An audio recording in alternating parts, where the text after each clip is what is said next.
Alrighty, guys, welcome to the match between DFE and the Dawn Squad. I have myself, Minifigi, and joining me today is Catalyst. Hello, everybody. Glad to see you on this wonderful Saturday afternoon or Saturday evening if you are over across the pond. We have an amazing EU qualifier match today, two heavyweights swinging at it. I think this is going to be a very interesting match, Fiji, and I'm really excited. I'm pretty excited too. We got some powerhouse teams here. It's like halfway through the season, so it's definitely gonna be a treat. We got Suez to start here, and this gives the opportunity to shine the tank gameplay on both teams and have a little bit longer engagement ranges. Yes, I agree. I have said multiple times on stream that Suez is one of my favorite Frontlines maps to play on, and it looks, we did have a spawn here, and I think that was an accidental, yeah, he just killed himself. But as I was saying, and I've said it before, Suez is just one of those maps that really encapsulates everything that's great about Frontlines, the infantry, the tank gameplay, and even the cavalry, to create one of the best Frontlines experiences that you can get. Obviously, I'm a little bit groggy in my voice, but hopefully I'm going to have some wonderful front lines to wake me up a little bit and give us some great entertainment. Yeah, I'm pretty pumped for it. We have a 36-minute start time today, so we only have about a minute and a half to shell out the map specifics, but it'll be pretty good. We have the DFE is going to be on the Ottoman side, and then we have the Dawn Squad, which will be on the British Empire side. Do you have any guesses on which team would win or which side? Well, okay, so the thing is that Suez is a very, I guess, divided map when it comes to which teams prefer which sides. In my team, Wham, prefer the Ottoman side, and I think that it's the best side to go on pushing forward. But I have other teams that think that the British side is the best side to go forward, and they choose that one when they get the chance to play Suez. So it's really a map that can go either way.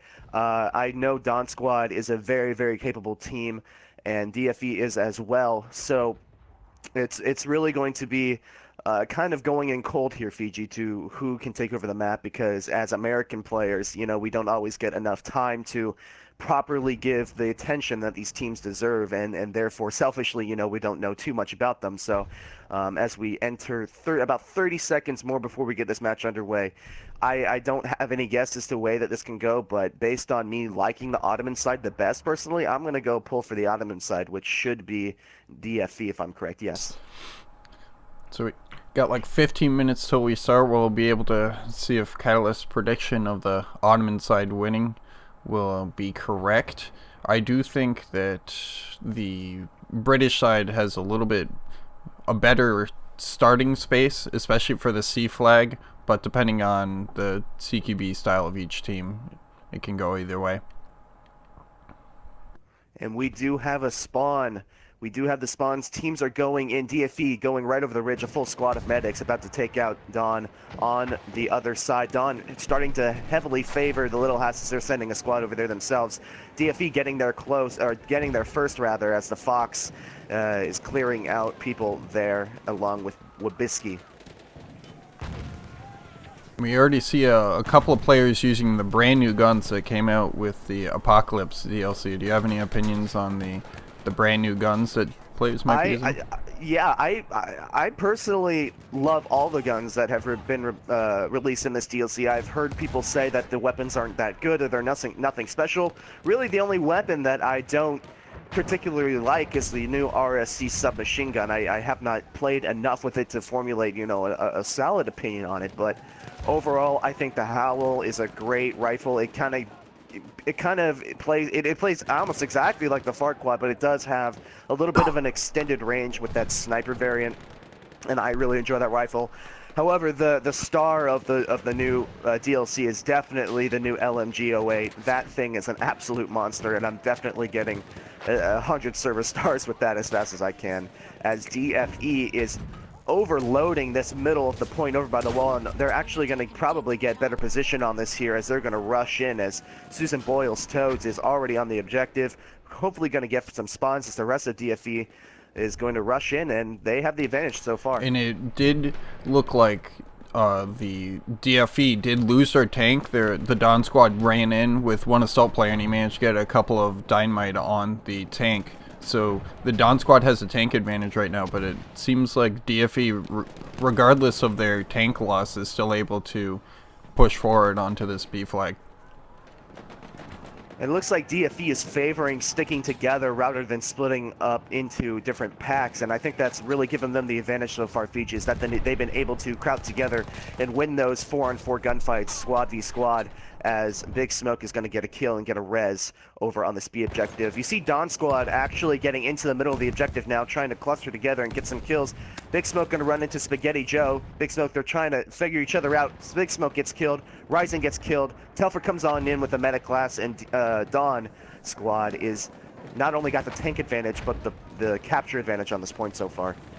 And looks like the Dawn squad, with their tank advantage right now, the ability to squad spawn on it is being showcased right here, as the DFE is having a hard time getting in close quarters with the heavy tank so close and just blowing up everyone that's walking right in.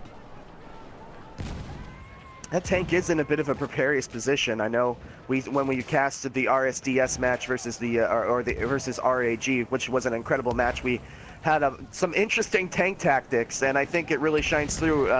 The Europeans really love their aggressive tank play, and K-Pope is in a very precarious position as Spaghetti Hero is getting on some dynamite, as K-Pope might get taken out here. And it does look like someone picked a... Is that a light tank? Yep. So the DFE picked I think is that the howitzer? No, it's the flanker tank that they have here. And there was a tank steal. Huh, that is an interesting strategy. Alright, so Dawn Squad's tank's gone. There was a momentary tank steal that went on for like half a second. But it is interesting to see how DFE picked the light tank, the flanker variant, which will be a lot more effective, I feel, in this B objective, although it is pretty squishy. So yeah, that's kind of the trade-off that you get with the light tank, Fiji, is that sure you get a little bit more maneuverability, you can get that tank into the tighter quarters of this B point on Suez, but you lose a crucial element of Frontlines, and that is spawns in the heavy tank. You know, tanks can really capture an objective by themselves if they have a full squad spawn on them in that tank. So losing that spawn is in my opinion, very detrimental, but it's going to be interesting to see how this pans out, as Pat the Internet Flat is going to try and jump around and get away from Avalanche here. And Avalanche is actually going to have to back up, but he does take out Pat, as DFE is swarming around the middle ruins point of the C objective. Although Dawn Squad does have a lot of people in Little House, if they do get some more bodies on, they can neutralize this objective. Oh, it's going to be close, but it looks like DFE is going to go back to this B objective, and now we're going to see, Fiji, whether this light tank plays off or not. I'm not quite sure how soon it is until Dawn Squad gets their tank back, but it should be momentarily. yeah, if I were to guess, I think the spawn time is 3 minutes for the tanks in Frontlines.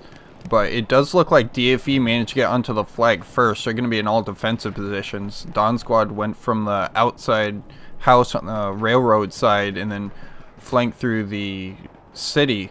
But they're not really in the cap zone just yet, so they're going to have to wipe off the DFE from the objective. Oos Bang Bang and Spaghetti Joe do have position behind him. Oos was sitting back there, the lone sniper, as Spaghetti Joe is going to try and go in Rambo. He needs to wait for some spawns. He's going to find Envious and Mark, I believe. He's going to try and knife him. I don't know whether he got the gun kill or a knife kill or whatever, but he is behind him. He might try and go attack the tank, as DFE's tank is in trouble. Full squad spawns behind him. Telfer getting taken out. He was the only assault, but it took a couple medics around them. DFE avoiding disaster with losing their tank there. They're not even out of the woods yet, as Dawn is trying to run up, and they do get kill Spaghetti Joe with a limpet, and that could spell doom for DFE on this point. But Dawn Squad has position around them, and they're probably going to try and choke them all out here. It's going to be interesting to see if DFE can hold in a tight quarter situation. I do think that the Dawn Squad's in good position. As long as they stay on the outskirts near C, it'll stop the DFE from being able to get reinforcements in, and they'll just win off attrition if they can keep this good position outside of the cap area. The Rays are running in with the new SMG-08. Well, not the brand new, but it's literally a new weapon. If you know anything about how the weapon was before, I didn't want to include it in when you asked me about the new DLC weapons, but I almost consider the SMG-08 a new weapon just because of how much it's changed. As DFE is ridding Dawn Squad of this middle objective, a couple of dynamites. Oh no, that's not dynamite. That tank is back, and it is absolutely shelling DFE inside of that building. That it is. It's he does have the flame gun on it as well, and that'll be great in this close quarters environments that they're in, because you have people that are hiding in the corners, and it forces them not to be able to run out and engage with their assault players in the CQB environment. So it looks like Dawn Squad is gonna pull ahead with the advantage on B here. It's going to be interesting to see whether DFE decides to pull out the light tank again, or if they're going to elect for a heavy tank this time. I can't really say that it was effective the last time they tried it, but I think Avalanche made a little bit of a mistake trying to go to the outer side, the dune side of the point, instead of trying to cut off spawns for Dawn Squad in the middle of the town. But of course, I am an infantry player. I do not know much about tanking, so if there's any tankers in the chat that want to correct me, I will not be offended by that at all. As K-Pope is pushing up with that flame tank and absolutely burning to a crisp any DFE members that were left on the point as we're heading back to the middle point. So I do think that the flanker tank that they were using was effective, but you have to play very cautious. You have to have your repairman and your close by assaults and recon or scouts defending you in case one guy gets a limpet on and you're just disabled sitting duck. It does look like DFE has elected for the heavy tank this time. Avalanche getting the big guns out, and now he does have his repairman on him. It's a tank-on-tank battle. K-Pope and Avalanche firing at each other from across the map. Looks like K-Pope is having to back up. He is getting shelled from somewhere else. I'm not quite sure if that was the Fox or somebody else along the little house area. I'm not quite sure where that shell came from. It looks like K-Pope is in a really tight space. He parked that bad boy in the last parking spot in the garage, literally squeezing into the buildings there.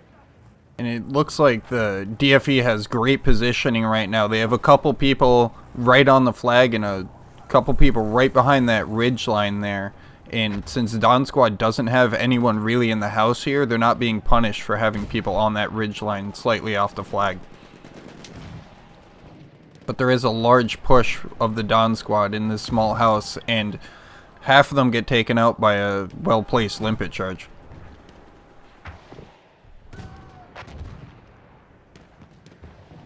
It looks like K-Pope is still favoring that one position over there. His repairman Dad's trying to do all that he can to keep his tanker up as, oh my goodness, DFE is absolutely shelling K-Pope, and he's going to have to back up a little bit. One thing that DFE has done very, very well is they have had their assaults on the middle of the point in areas that can attack the tank without them taking too much damage, as they are getting shelled right now. They did take that C objective just now, and Avalanche is pulling a play out of K-Pope's playbook, rushing in with the flame tank, trying to get anybody that's on that point already. Very, very aggressive play here from both tankers. I'm really liking DFE's positioning advantage that they get on the flags. They really get on the flag as soon as they possibly can, as soon as the last flag's been captured, and it's been really helping them out because it gives them the defensive position and it forces the Dawn Squad to run in and try to find all the DFE members hiding in the corners. So it's going to be interesting to see what K-Pope does, as he's electing to kind of get down and dirty in there. I'm not quite sure he knows exactly where Avalanche is on the other side of the building complex there, but he's going to try to flame out the Fox and P-double there, as DFE is about to get nice and crispy. Charcoal like the 4th of July. Not sure the Europeans would like that reference, but... But it is pretty funny to see that the tanks are practically across the street from each other and there's no engagement really going on with each other. And right as I say that... K-Pope is in trouble, though. Yeah, Avalanche has finally found him and peeked around there. As K-Pope is nearly going to escape with his life. He does have his repairman back on him, but DFE is looking to finally be able to take control of this B objective, and we're going to be moving on further onto the map. Yeah, I'm gonna take a guess here, and DFE is gonna take this B objective. We'll have to see how much the Dawn squad gets on the A objective before DFE gets there, because based on how the spawns were, at least for the B flag, they spawned pretty much right on top of where A was. But if they get squad wiped, it's a very, very long run through an open field, so they'll be heavily punished. And you asked me earlier who I thought was going to win, and I said a little bit about how I favored the Ottoman side as personally as a player, and that's part of the reason why is that once the spawns get going against you on this point, or rather, if you're Dawn squad here, you're defending this point. Once spawns go against you, especially on the B point, and even more so on this A capture point over here, if you get off this point, if you get killed off this point completely wiped, you're spawning out in the dunes, and it is very, very difficult to get back there. That's personally one of the reasons why Wham enjoys this point, or this attacking from this side so much. It's going to be interesting to see how Dawn squad tries to handle this, as K-Pope is again favoring the flamethrower tank, and he is just mowing down everybody in sight. Ooh, that was some dangerous TNT that was thrown right in front of the heavy tank of the Dawn squad. They're pretty lucky they didn't land a disabling blow, but with how much the Dawn squad's hovering behind that heavy tank, I feel like that's a little dangerous, because one or two AT grenades could kill off the repairman and the people spawning in. Oh, here we go, Fiji. Avalanche is coming on a flank right behind that tank. He's going to get a couple of pop shots right on it, and he does take him out. Oh no, excuse me, he takes out Razor, but the tank is down nonetheless. Avalanche now is probably going to go head first and try to push onto that, try to get some kills on the point and help DFE out here. Yep, he's going right in with that flame tank. Yeah, this is a rare sight when you see the heavy tank going on a successful flank that's not scouted out, and it looks like it's paying off dividends as long as it doesn't go down here. And unfortunately for the tank, a few members of Dawn Squad have spawned behind him, but only Spaghetti Joe with the limpet charge. He's going to have to get in there close and dirty to get on. He is going to get a limpet down, however, but there are no assaults. Dawn Squad favoring the medic. Razor is an assault. He did just spawn. He might try to get some AT nades or an AT rocket. He does get one on Avalanche. Spaghetti Joe going for another limpet. He might get crisp up. I think he placed it. I'm not sure how. Oh, and that's the second destroy on a tank by Spaghetti Joe this map. Absolutely a stellar play from him. He is well, I'm not going to say single-handedly, but he has done such a huge part for his teammates by taking out the tank, or the heavy tank, both times this match. I very much agree with how important the heavy tank is in these vehicle maps. That's massive, and especially with the DFE going on an attack push here, it's really going to limit DFE when they run in, and it looks like they already have a plant down. I barely caught that on the camera. Wow, there. that was really quick. I didn't even know they were over there. That caught me off guard. Fantastic play. That fantastic play on the side of DFE there, and now Dawn is going to have to scramble. Telfer trying to find where he is, and he's going to get 18-aided. As K-Pope is now in with the Saint Shaman, he's probably going to try and push up on that A objective, maybe drop some pigeons, try to get the point a little bit clear. Or at least that's what I would do. No, he's looking to turn around. He's going to try and get a few shots off. He does take out a sniper. But in my mind, I think he needs to push up and save this objective. Dawn does have smoke on, but they don't have bodies on, and that objective just went bye-bye as soon as I said that. So one good thing about the objective mode of Frontlines, for people that are unfamiliar, is even with one of the telegraphs going down, Dawn Squad does have the ability to win simply off flag positioning. If they push up the front line all the way into DFE's territory, they can still win. So we still have 20 minutes left where we can possibly see a great comeback happen. It looks like Dawn Squad really has a Viper grip around this last B objective, getting some key kills, and now DFE finds himself in a not so great position. They're going to have to traverse the hills to get to this B point, and that's something, a question for you, Fiji. I don't know if you're playing this way on Su as often, but which MCOM do you go towards first? Do you go for the easier one with A, or do you try and get B first? At least for me personally, it depends on how the other team's playing it. I don't have a personal game plan for I'm gonna attack the super hard one first, something like in Argon you would see, but I'm not sure. We'll have to see. It was definitely great play. I think they went for A first simply because of how they were positioned and how fast they got to the objective. They must have definitely studied the map here. And I also think they might have used the cavalry to get over there. I did see a horse. I wasn't sure if that came in after they set the bomb or before they got it.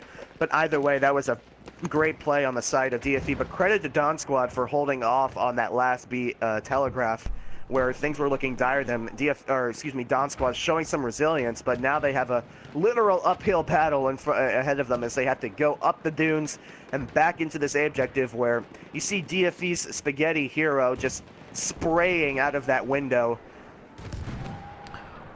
You're going to have to survive a lot of gunfire to get to that point, as the Razor's going in trying to find Spaghetti. You know, he saw him, SMG-08 out. He gets taken out by Spaghetti here with the new LMG. So we got to see the showcase of how Dawn Squad is struggling to get on the A objective when DFE tried to attack the telegraphs, especially for the B. Because they have to run through this giant open field, and with how strong the LMGs are with the new patch that came out, it's pretty much showcasing how deadly the open fields are on both ends of the attacks for the telegraphs, even for the Ottomans as well.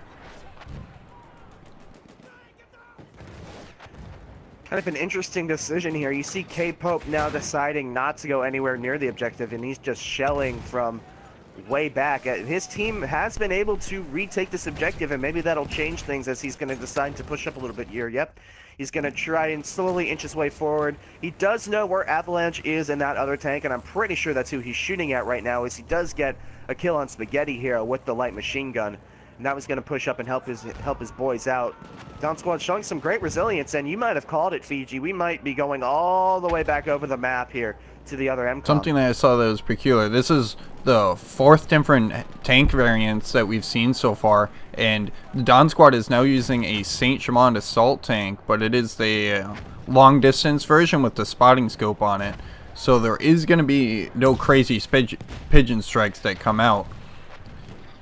But he needs to be very careful with his positioning because he's currently being dynamited. Yeah, he's about to get boned, and he does. He gets taken out by Spaghetti Hero. That might have been Spaghetti's third attempt or third kill here. Oh, I'm sorry. I'm mixing him up with another Spaghetti. There's two Spaghettis on both sides. There's a Spaghetti Joe and there's a Spaghetti Hero. Well, thanks for making it easy for us casters, everybody. Yeah, there's always interesting seeing what the different names, how they change, especially in different regions. But as you can look on the kill feed, it's all DFE right now. They're just... Yeah, Avalanche came in there, just stuck his nose in and completely obliterated all the Dawn Squad in that one building. But as you can see, I'm on DFE's Rising right now. You can just see all of the Dawn Squad running in, and he's got a great sight line before pretty much he spots everyone before they even run onto the flag, and that helps out all of the assault players.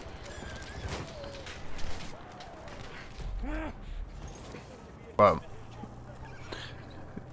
Rising using the SMLE carbine, a great weapon of choice. It's got one of the best sweet spots in the game, and I'm sure that's why he's using it as Rising does get one.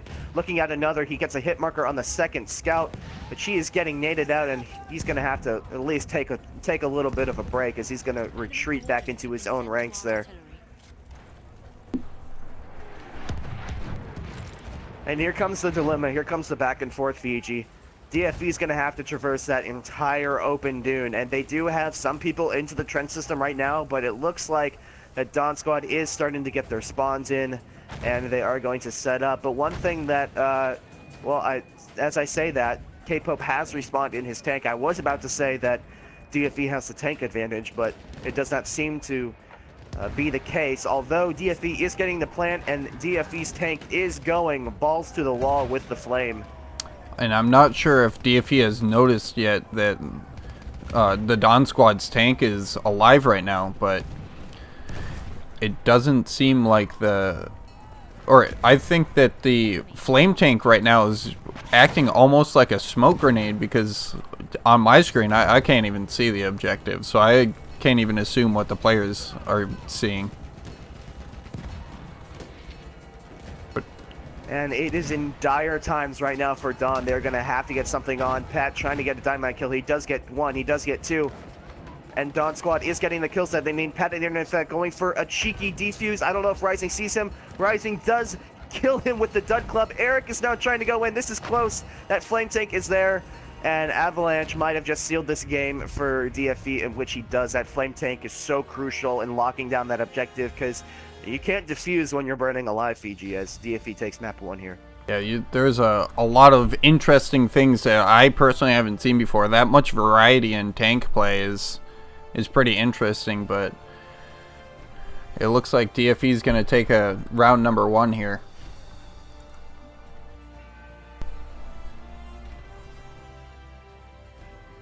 And it does look like at least one of the players was using the new guns. They went through the hassle of playing public servers. But here's the scoreboard, and you can see that even both teams, it's pretty even matched, because no one has a ton of deaths. It's pretty balanced right now. Yeah, obviously the two standouts, the tankers, having the best kill death ratios in the game, and of course, I mean, you're in a 15-ton, even more ton, maybe even 60-ton metal beast, and it's very hard to die in that thing unless you completely rush in without a repairman. But very, despite the result of the match, very, very even, I thought, especially in the opening minutes of that match. And that's really because these two teams know each other very, very well. They have faced off 2 times prior to this, one in a friendly scrim, another in the other league. DFE, I do believe, lost both those games, but they have improved drastically, clearly, since those last matches, as they were able to take map 1 off of Dawn Squad here. And it looks like we're going to the fan favorite. I wouldn't say a fan favorite, a player favorite of Amiens. I'm not sure how you feel about spectating or watching the Amiens, but it definitely gives some interesting gameplay, especially with how the apartment buildings work. I was kicked from the server. I guess they don't want me to spectate. I guess you feel that strongly about the Amiens map being played every day. Yeah, I just every day it's Amiens. Nothing different. But that's okay. Amiens is definitely an exciting match to watch, and it does bring great contrast to the game of Suez. Yeah, this is... I am having some connection issues right now, so I'm gonna have to step away from a second and figure out what's going on here. I'll hold down the fort in the interim, but I do think that this map is pretty interesting in the gameplay. If in a well-balanced match like we have right now, it goes a lot in the C objective and the B and D. It doesn't bounce around too much to the A or E objectives, just based on how the cap zones work. So with the B objective, it's paramount to get the positioning here, especially in the second floor. You'll see a lot of players running up to the second stories of these buildings so they can overlook all the people in this little rubble house here, and then go look down this long hallway. But with the D objective, it's even more interesting. It's probably one of the biggest cap zones in the entire game, because pretty much the whole area that you can see right now is inside the cap zone. So you're going to get multiple lanes of attack here, and it just gives great opportunity for the scouts to run in and have long sight lines, and also with the light machine guns. And then you have the assault players flanking from almost every single direction. So it's pretty awesome. But with how much tank variety we're seeing here, I'm curious to see what tank each team picks. I'm probably going to guess that it's going to be a heavy tank, just so they have a little bit more health with how the proximity that they get to the second story apartment buildings on C, so they don't die to 1 or 2 TNT tossed at them. But you could see some light tanks here, especially with the CQB areas of A and E. So we're definitely going to be in a treat for a treat there. I'm just waiting on a start time so we can get the ball rolling and watch some more awesome gameplay.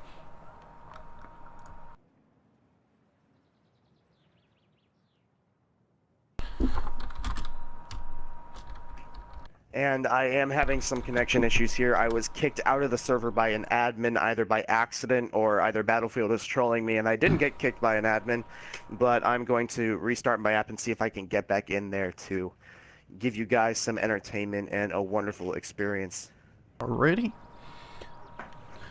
So with this particular map, it can go either way. I've seen teams win on both sides. The telegraphs on these maps are really interesting, especially for both sides. They have one out in the field here and the other one inside the building, which is pretty difficult to get. But it's pretty much the same thing on the other side of the map. We can zip across the map here and look at those. One's inside this broken down church right over here, and this one's not too difficult to get. I always feel like the main contested point is this one right here, because as soon as you get that planted, it's great sight lines for the attackers to defend it with this building over here, or just have their tank pretty much drive up to it. So it's pretty interesting to see how people will play it. But I'm not sure if anyone in the chat has any predictions for what teams are going to come out on top here. I mean, DFE was super strong on the last map, so will it continue on to the second map, or will Dawn Squad be able to win with a little bit more CQB style gameplay that doesn't necessarily favor light machine guns, especially on this Amiens map? So that's why I personally like playing this map, is because it's a mix of like everything, playstyle wise, and it does have tanks. So, all right, I have not lost connection to the server yet on this attempt to join, so fingers crossed, everybody in the chat, that I get back into the server and I can watch some excellent European Frontlines action. And it does look like we have a 35-minute start time here. I literally just read it right as they spawned in, so sorry about the lack of information in that regard. But we're going to go on a first-person perspective here of Eric. It looks like he's using the sweeper variant of the medic rifle. But as you can see, it's almost a death trap going inside the middle of the map here. We have seen some tanks in the past go down in the middle here to try to capture the flag and give an aggressive spawn point, but it is a very difficult map to play. The sight lines are very limited and people just hide in every nook and cranny. And I am in, and it is interesting. You see Avalanche here on the right flank trying to get some spawns, but Dawn Squad is already behind him. The Razor, Telfer, trying to get some 18 nades, some dynamite, doing everything that they can. Avalanche is in trouble, and he goes down. An early loss on the side of DFE, one that they do not want to take, but it does. I'm not quite sure that Dawn Squad is going to be able to take this point the way that they are positioned right now. Oh, and just as I say that, they neutralize everything. They got at least a full squad spawn in one of the sides of the buildings, as now you see Pat the Internet Flag, the medic, getting a nice kill on Rising over there. Headshot is trying to stay in a position waiting for spawns, as here comes his teammates. He's getting hit a little bit, and looks like Dawn Squad is now pushing up and getting into the nitty-gritty, taking out some players, as Nelsbit takes out one, and he gets exchanged by Big Hammer. Yeah, that tank cutoff was very vital, and it definitely paid off. It looks like the Dawn Squad was going to lose the C objective and DFE was going to take it, but it looks like the Dawn Squad's hit squad managed to take out the tank and cut off all the reinforcements in that major spawn point. So I won't be surprised if the Dawn Squad would take this objective, especially with their tank having a tank advantage on this map. It does look like K-Pope is in trouble as well. DFE trying to get some AT rockets. K-Pope is low. His repairman just spawned, and it doesn't look like there's anybody else on that flank to try and take out K-Pope. K-Pope nearly avoiding disaster there as Dawn Squad is pushing ahead onto the next objective. A trend, a reoccurring trend that's trying to make its way back, Fiji, is the British side being dominant on the Amiens matches that we've casted so far this season. Yeah, that seems to be a trend. I did see one match that the German Empire did win on, but it's definitely trending towards a British favored map, at least in what I've seen. But it is interesting to see the Dawn Squad's tank route. They're not going through the main long hallway that most other tankers choose. It looks like K-Pope is... I don't necessarily agree with this, Fiji. That is not the best position for a tank. Again, I'm an infantry player, but in the terms of being an infantry player, I see that positioning and I say, well, okay, so he's definitely in AT nade and AT rocket range. And it's a very easy place for him to get taken out. Fortunately for him, though, in this instance, he did have teammates around him to clear out the surrounding areas. Now he's going right up to the door like a Jehovah's Witness and knocking on it. Yeah, we've made mention of this before, but in the European scene, they play much more aggressively with their tanks than you would see in other regions such as North America. And in most cases, it pays off. But you do see tanks going down a lot more when we watch European games, and it's interesting to see the style differences that each team has in different regions. Although I do agree with that, although I do think that in terms of gameplay, definitely EU is a more exciting style. You know, you have tanks going in right in front of each other, blasting shells in each other's faces, as it looks like Dawn Squad is going to take this objective. They're not quite there yet, but they do have great positioning, as DFE is going to try and scramble to get in positions. I think they're just saying, you know, screw this, let's set up on the next objective, and that is what they are electing to do, is looks like as Dawn Squad is trying to push through that main objective. But anyways, as I was saying, the EU style of tanking is definitely a little bit more exciting, because you definitely see a lot more explosions. But NA definitely has the more passive style, and it creates for a lot of interesting flanks and strategy. It's more strategic than it is raw power in that sense. So both have their pros and cons, but I think in terms of sheer entertainment value, EU takes the cake with their tank gameplay, as Avalanche is trying to get some flame on that objective point, or rather that choke point. And we're currently in an overhead view. You won't be able to see the super nitty-gritty, but you'll be able to see all the positioning that each player has because of how CQB this is. There's so many nooks and crannies and people hiding that you can't even... The sight lines are so limited on this A objective.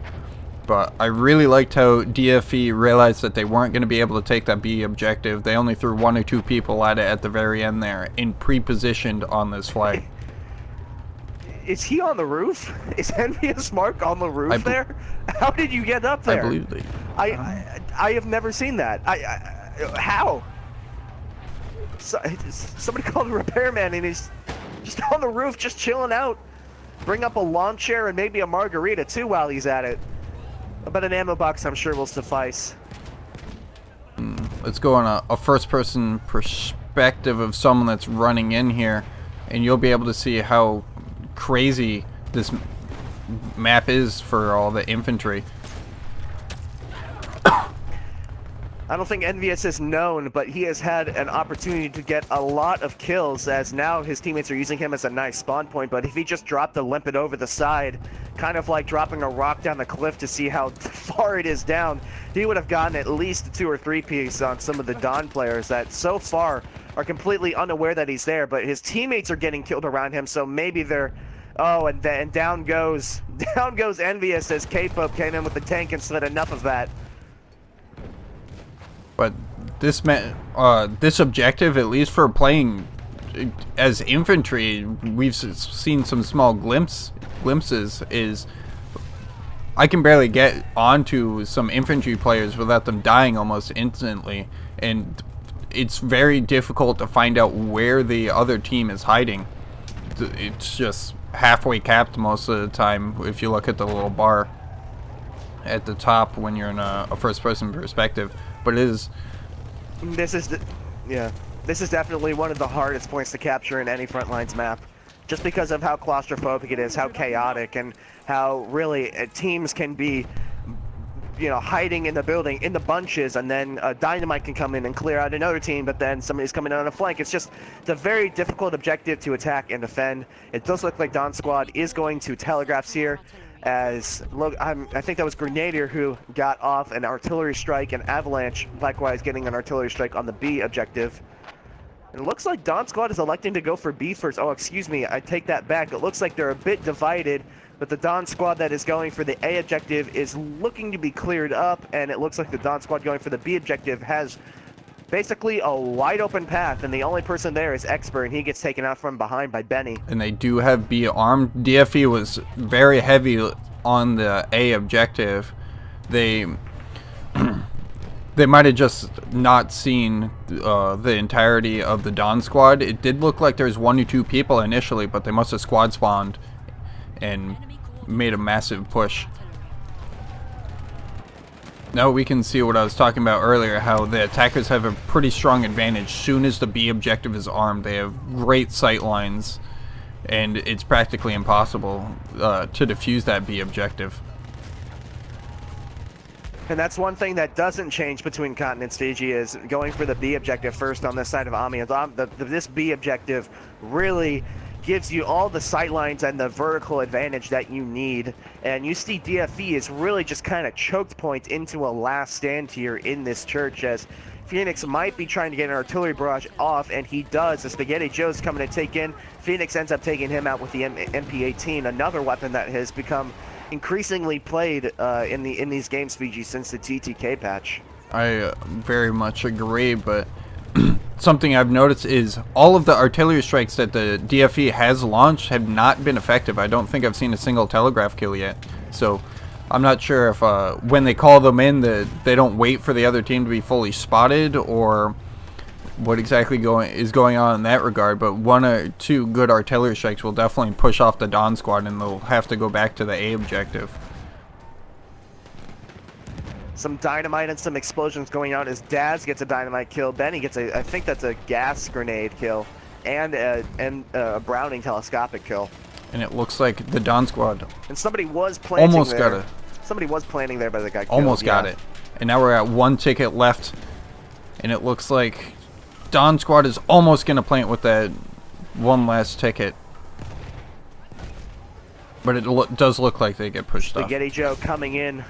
Oh, Avalanche has been tired of Spaghetti Joe getting on him with the limpet there, as he's able to take him out. He doesn't have a repairman on him, so I don't think Dawn Squad realizes that the tank is that vulnerable, but I don't think they care. I think they're going to go back up, set up on this community, this A flag position, and they're going to hold it down and get ready for another run at DFE's MCOMs. So it does look like the DFE is doing a major push on the B objective side of this. We'll go ahead and look in an overhead view to see all the different flanks going on. They're coming from every single direction, and it's definitely putting the Dawn Squad a little bit off kilter, because they don't know which hallway to aim down. None of DFE is coming down the main hallway that you'd expect.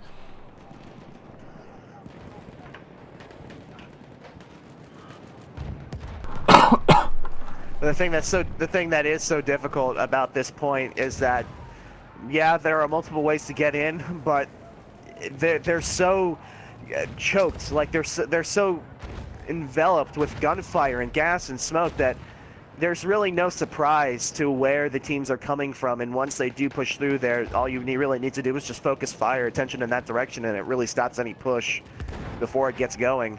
Although DFE has been able to break through on that one side, making me eat my words a little bit, as Avalanche is... Oh, and K-Pope is coming right behind Avalanche. Peekaboo, I see you, trying to take him out. He does get a couple of shots off. Couple of assaults and a support with him. And I'm not quite sure if the tank went down. Looks like Avalanche barely escaped with his life. And he might be coming around with the flank of his own, but he's still in trouble. Dawn Squad knows exactly where that tank is. Getting another 18-8 on him, and Avalanche is really going to have to back up here. Steeler Chris is coming in. Nope, it looks like he just went to the objective, and Avalanche, for the meantime, is all alone right now. But that was a close call. That was insanely close call. The heavy tank had his back turned and everything, but he managed to squeak by and survive. But DFE now has taken the A objective, and with their tank on the side that it was when he ran away, they do have the tank advantage on the objective right now. They're gonna have to, Don Squad's gonna have to drive up their tank, and the only problem with the positioning that it's in right now is it's not inside the capture area, so you're forcing all of your infantry players to make these risky runs through the street to even be able to get onto the objective. It looks like Don Squad electing to go into this overlook position. Razor getting a couple of ATs, maybe some dynamite on Avalanche, making them back up just a tad as Pat the Internet Flat and Telfer are coming on a flank to the left here. Pat trying to locate that repairman. He is going to get a nade off. I don't know if he saw the repairman. Looks like he did now. Oh, but Pat taking a little bit of an L there. And Avalanche survives another day as Don Squad on the other side is trying to push in with their tank, but DFE has some great positioning here. So the Don Squad did manage to clear out the top story of the capture area inside B. I was just going to make a comment of how it's acting like the C objective and how it's second story buildings versus second story buildings. But a lot of the Don Squad is not on the capture zone. They are in good position to kill people, but they're just not in the cap area. And you can see that how that's affecting the flag capture rate right now. It looks like K-Pope is trying to apply some pressure on Avalanche, and he's also trying to spot the remaining DFE members, but he's looking the other way. They're literally on the other side. They're in that coffee shop area. And there's another limpet kill. And it looks like, yeah. Lipids have not been kind to Avalanche today, have they? They have not. I wouldn't be surprised if he finishes the match and then goes on Reddit and says we need to nerf the limpet charge. It's too deadly in these competitive matches. Nerf it like you nerfed the slide. Completely obliterated. Oh my goodness! I use the slide quite a bit, and the game feels a little bit clunky to me now. But I just need to shake it out. I'll overcome and adapt my playstyle. But it feels little as K-Pope just mercilessly comes and blows up a couple of DFE members, and he gets taken out. I believe that was Susan Boyles with an 18-8. Yeah. But the slide has definitely changed how some of these teams already, within 1 week of the patch, it changed how aggressive they are and how they push points. Yeah, it's definitely a good change of pace. It's the gameplay, at least from a spectating standpoint, is almost identical. There's not too much of a difference in how close the matches are, everything. But as you can see here, DFE has great light machine gun positions. I'm on DFE Envious Mark. And as you can see, can see the entirety of the Don Squad running in, and this is an amazing position that he's in. And he's just lighting them up with the new light machine gun that came out. I'm not entirely sure what it's called yet.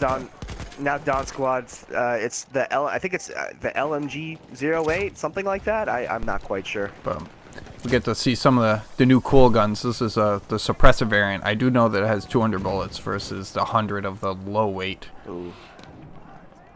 I just love how that gun sounds. Sounds really like metally and crunchy, you know?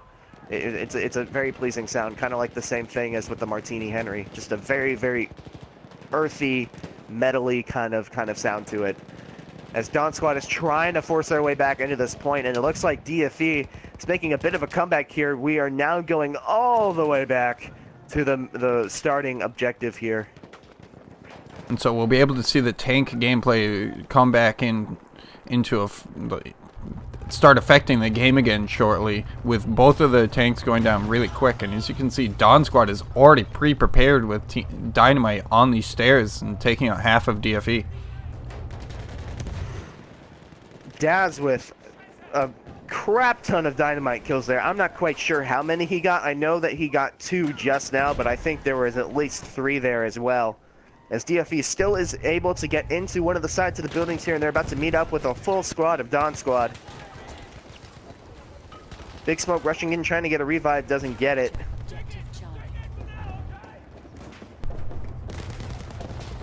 Looks like Don Squad has the positioning right now to be able to kind of halt this DFE comeback here. Right. As you can see in this perspective right now, it is very hectic on this map. People are like 2 or 3 feet away from each other, but when you go in first person, you really have to respect the skill that a lot of these players have, just with being able to run into a room and quickly identify where these people are hiding, because that's pretty much the entirety of Amiens on this C flag, is running in and figuring out where the enemies are, because everyone hides in all these funky places that normal people wouldn't hide in public matches.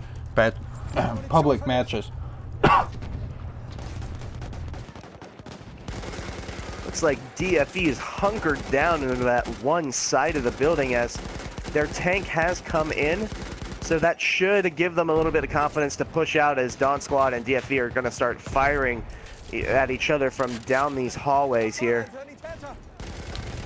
As you can see, I'm on Spaghetti Hero. Is the light machine guns down these hallways are super effective. It just turns into support battles down these long hallways. But both teams do have their tank now. DFE has their tank, and I think he's just inside the capture area overlooking, and the Dawn Squad's tank is just rolling in right now. It does look like they picked a heavy tank this time. But DFE does have the apartment advantage, I feel, right now. They have the entirety of their own apartments and half of Dawn's apartments. Yeah, Spaghetti Hero just layering the other side, picking up kill after kill with that new LMG with the AA sights. I quite like the AA sights, actually. Very, very clean, not as bulky as some AA sights on the other side would be. But as you can see from the DFE's perspective, it is crazy. They're all hunkered in this one little corner, just trying to hide from the Dawn Squad's light machine guns. And they do make a push in the apartment buildings, but it was a little bit delayed, or was a little bit behind. Now we're going to be able to see the objective. Yeah, now we're heading to the other side of the map. DFE making a strong comeback here, going from nearly losing the game in its entirety and going to a map 3 to pushing Dawn Squad all the way back into their territory. It looks like Dawn Squad again does have great positioning, but as with the last point, great positioning didn't last too long, as DFE did get numbers in, did get numbers on, and did get enough numbers to take the objective. And it does like the DFE is trying to attack this long hallway over here, but there's all the light machine guns are pointed. Like, I can almost count like 1, 2, 3, I think 4 light machine gunners just aiming down this one hallway. So we're gonna have to see how the flanks pan out for DFE. It looks like we do have at least 2 or 3 different angles being worked right now by DFE. It does look like Snowman does know that the DFE squad is back there, and he's kind of just peppering that corner, trying to pre-fire it as he does get a spawn on him. And here they come, Phoenix coming out, and Phoenix getting dropped immediately by Snowman. Oh, and Nelsbit with a cheeky 2-piece with the new SMG-08. Yeah, this objective is very difficult to attack. Once you get in the defensive positions, it is practically impossible to attack with how long the sight lines are and how effective the light machine guns are with this new patch that came out recently. It looks like Dawn Squad has stopped the bleeding for now, as they are pushing back once more towards the center C point. A center C point that is completely in ruins. The amount of dynamite and explosions that have gone off in those corner buildings, and it's gonna come down to who gets the positioning here first and who can get their bipoded LMGs up and working here. As Spaghetti Hero resumes his position up in this corner building, along with Susan Boyles and Rising. Yeah, it's pretty interesting. Dawn Squad is having a little bit of trouble getting on these objectives. The DFE is the defensive positions on these stairs. They're being forced to being funneled in these small engagement areas, and DFE just seems to be winning the defensive gunfights.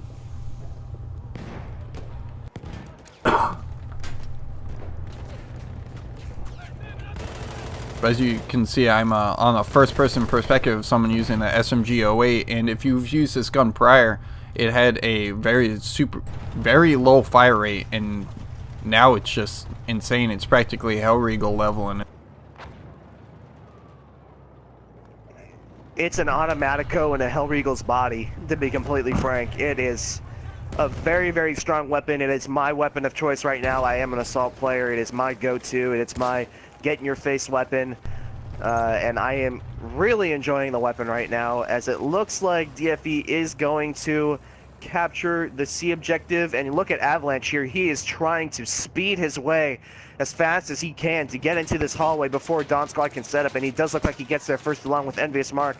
Dawn Squad is in trouble. They are about to realize that there is a tank right in their face. Yeah, I was following one of the DFE players, and I very much commend them. They're fixing the issue that they had in the last round, or the last attempt at this D objective, is they got there before the Dawn Squad did. And as you can see, the Dawn Squad is all off the flag, and as long as DFE's tank doesn't go down, because I don't think they see the Saint Chamond, they'll yeah, the Saint Chamond is right there. I think Avalanche made a crucial error. He pushed a little bit too far, and I don't think DFE has any assaults to help him as he goes boom again. The limpet charge. That's about 5 deaths to limpet charges in this game, as Avalanche is definitely going to be messaging the DICE developers and saying, never again will you include a limpet charge in any Battlefield game ever. It's practically the storyline of these matches today is which team can take out the tank with a limpet charge and get the advantage. But both tanks did go down at the same time, so we'll have to see a little bit later on when if they do have the opportunity to spawn back in, which team is more on top of the spawn timers, if they're communicating that properly. Because that's something that's a little like an underrated skill, is knowing when vehicles are supposed to spawn back in. I actually know a few teams that use a vehicle respawn timer. They've generally figured out the respawn timer for tanks, and the tankers actually have a little a stopwatch or a countdown timer on their phone that they have to know exactly when to come in and get those spawns. I have seen teams or heard teams use that strategy before. I know Freddy in TSL uses that. Shout out to Freddy. He's a great guy. Yeah, there's plenty of tactics as people see it, and when we get into these competitive matches, people don't pull out all the stops. They pull out all the little tricks, and that's why you might see people in these super weird and funky positions using really weird guns, but as you can see, they're super effective. And the Dawn Squad seems to have managed to take their entire apartment buildings, and DFE is kind of a little bit all over the place, at least in regards to where they're positioned in the apartment buildings. One of Ferris on YouTube says, in my opinion, the D flag and the first flag on Ballroom are the hardest flags to take. I would agree with that. I would also throw the C and A objectives on Priesthood to Her in there, as well as the middle objective on Verdun Heights. That point is very hard to take for the same reason that it's very hard to take the middle objective on Ballroom. Once the team is in there, it's very hard to get up ladders in the case of Ballroom, or it's very hard to get under the ruins in case of Verdun. Very, very difficult. I think my personal opinion would be, I believe it's the either D or B flag on Sissons is probably the hardest ones, just because of how weird the trenches are. And yeah, that's also another very difficult point to play. I've only played Soissons once so far in this tournament, and that was against RGME, and it was a very slow burn in terms of capturing that objective. We just had to set up all of our medics with bipods, use some of the bipoded medic weapons. And Karimbet just put out a good point in the chat as well. All the bunkers on Monograppa. Dude, you don't even want to get me started on the bunkers on Monograppa. That's a very good point. Although I do think only the D objective is the one that you can capture underneath. I don't think the B objective you can capture underneath in. To be completely frank with you, Monograppa is that map that I back out of every single time. I would not be able to tell you. If I see Frontlines Monograppa, I say find new server. As Dawn Squad was able to push back and take that C objective, and now we're heading back into DFE territory. 7 minutes to play in this match. Very, very back and forth. These two teams know each other very well. As I said earlier, they have played each other twice before. But this is the match that counts. This is the official. This is the one that goes in the scorebooks. And as you can see, we're in a first-person perspective. Is DFE is taking a commanding position on this objective. There's currently no members from the Dawn Squad on the flag, and the tanks are back up. I'm not sure if the Dawn Squad has spawned in their tank yet. It does not look like it, so we'll have to see. I think they have. I have him on the tabletop here. He is coming in. He is kind of hidden back in one of the alleyways.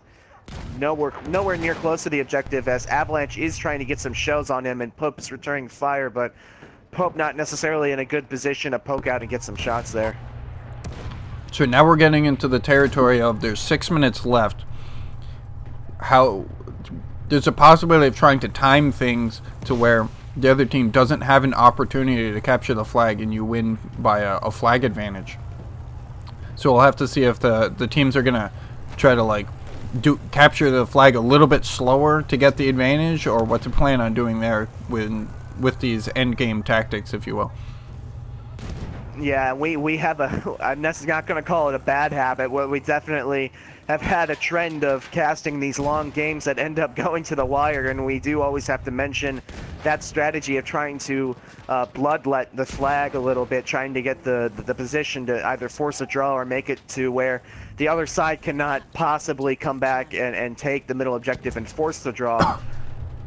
So it's definitely going to be interesting, but in this match, I really don't have a call as to who can be able to do that, because the flag captures have been slow at times, and other times they've been fairly quick. Dawn Squad started off blazingly hot at the beginning of this Amiens match and were able to push DFE all the way back to the A objective, where they had to stall out just a little bit. But these captures are a little bit inconsistent right now. As you see, Dawn Squad does have advantage on this cap, but it is going at an absolute snail's pace. That it is. There's a lot of CQB fighting going on, and I do think DFE is taking the cap advantage here.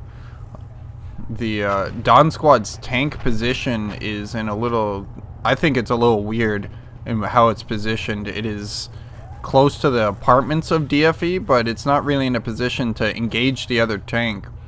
But it is giving good spawns, so we'll have to see how it pays off for them. Here comes one assault for DFE on a flank. That's Mo D, as he takes down one. Tank might be alerted to his presence now. Mo D, trying to get some 18 nades off, is going to fight one as K-Pope goes over the bridge. And this might spell doom for Dawn Squad, as Mo D is trying to finish the job. K-Pope acting like a stunt double in a Fast and Furious movie with that tank going over the bridge, and here comes Avalanche as well. Are you believing that? I can't believe what I'm seeing right now, Fiji. Avalanche is pushing the absolute nuts out of K-Pope, and K-Pope is going to get taken down from the side by an AT rocket, or excuse me, from the tank. No, it was from the AT rocket by the Fox. And Avalanche goes down as well. This is absolutely incredible. I don't believe what I've just seen. I mean, we got to see That might have. we got to see a tank do it. That might have been the nuttiest thing I've ever seen. Like, in a match so far. I do not normally see a tank do a kickflip, and then another tank comes sliding behind it, and that was its own little storyline there. Could practically write a book with how silly that little engagement is. And now if we look back on the flag, where the game should actually be paying attention to, DFE is taking a slight lead here, but Dawn Squad is slow, just barely every now and then when people spawn in start neutralizing the flag. I hear, Fiji, that tank flipping is going to be part of the next X Games.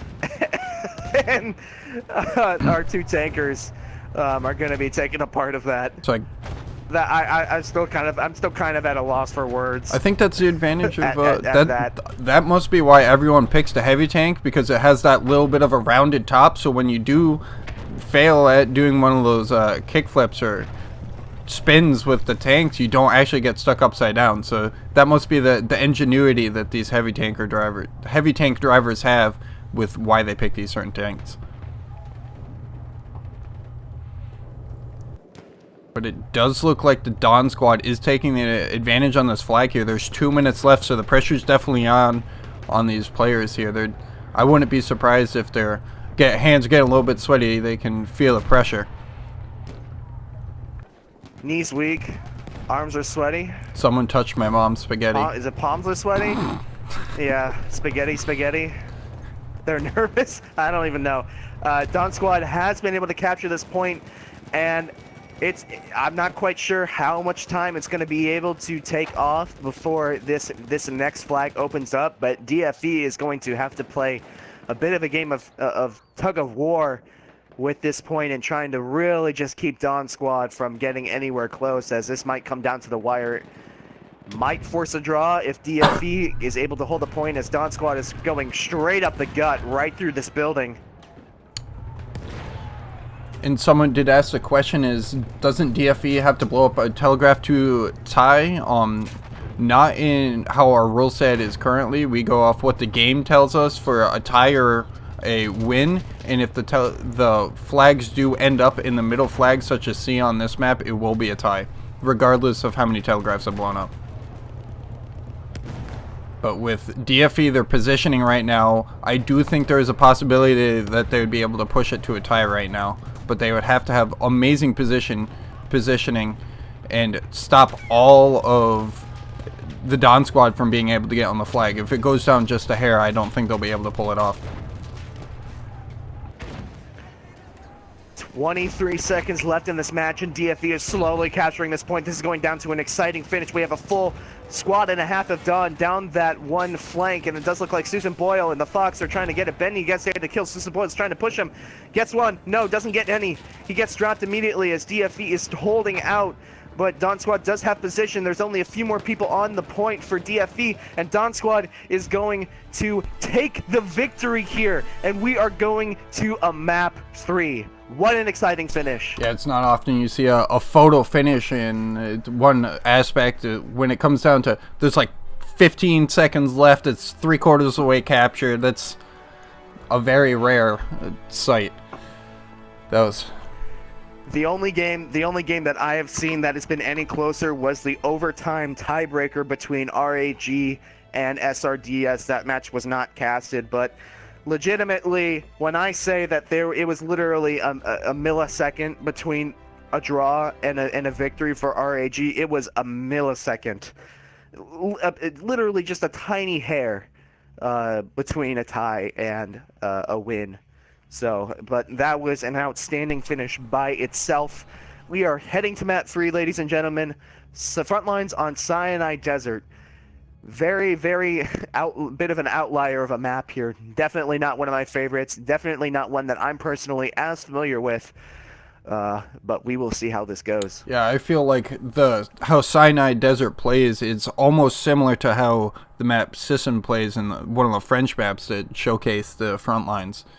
It's a lot longer engagement ranges. There's a lot more opportunity for the scouts to shine. In like maps like Amiens, it's a lot more close quarters where they kind of just shoot flares and exist half the time. This is more of a map where you have the top tier snipers are gonna very much determine the outcome of the game, and there's some light machine guns, depending on how good their placements are, will determine the game as well. There is tanks on this map for those unfamiliar with it, and I'll run through the flags on this map since of how unpopular the map is. We have the B objective over here. This whole little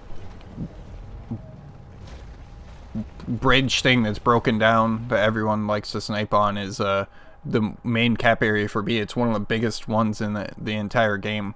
We have all the way through here, and we have where the sentry kit would spawn in Conquest. I am getting a little bit of echo on your end, Catalyst, as a heads up.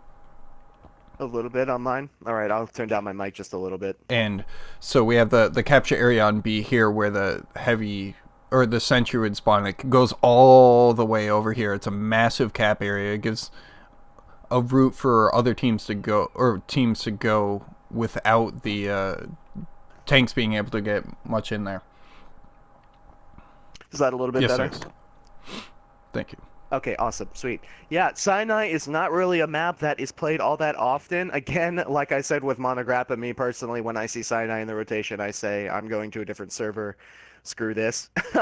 But I'm not quite sure what our start time is here, but these first two matches have been absolutely stellar. Both teams giving it their all, and I really don't have a guess as to which way this map will go, but I'm definitely excited to figure out.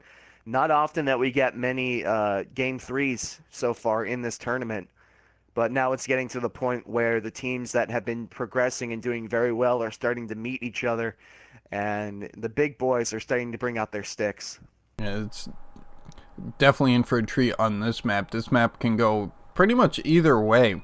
I think it's a pretty balanced map overall once you factor in the telegraphs.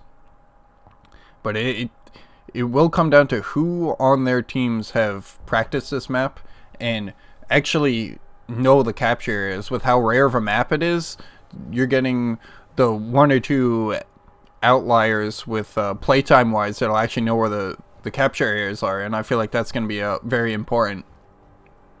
And that will showcase the experience that the teams have if they do know where the capture areas are prior to running in.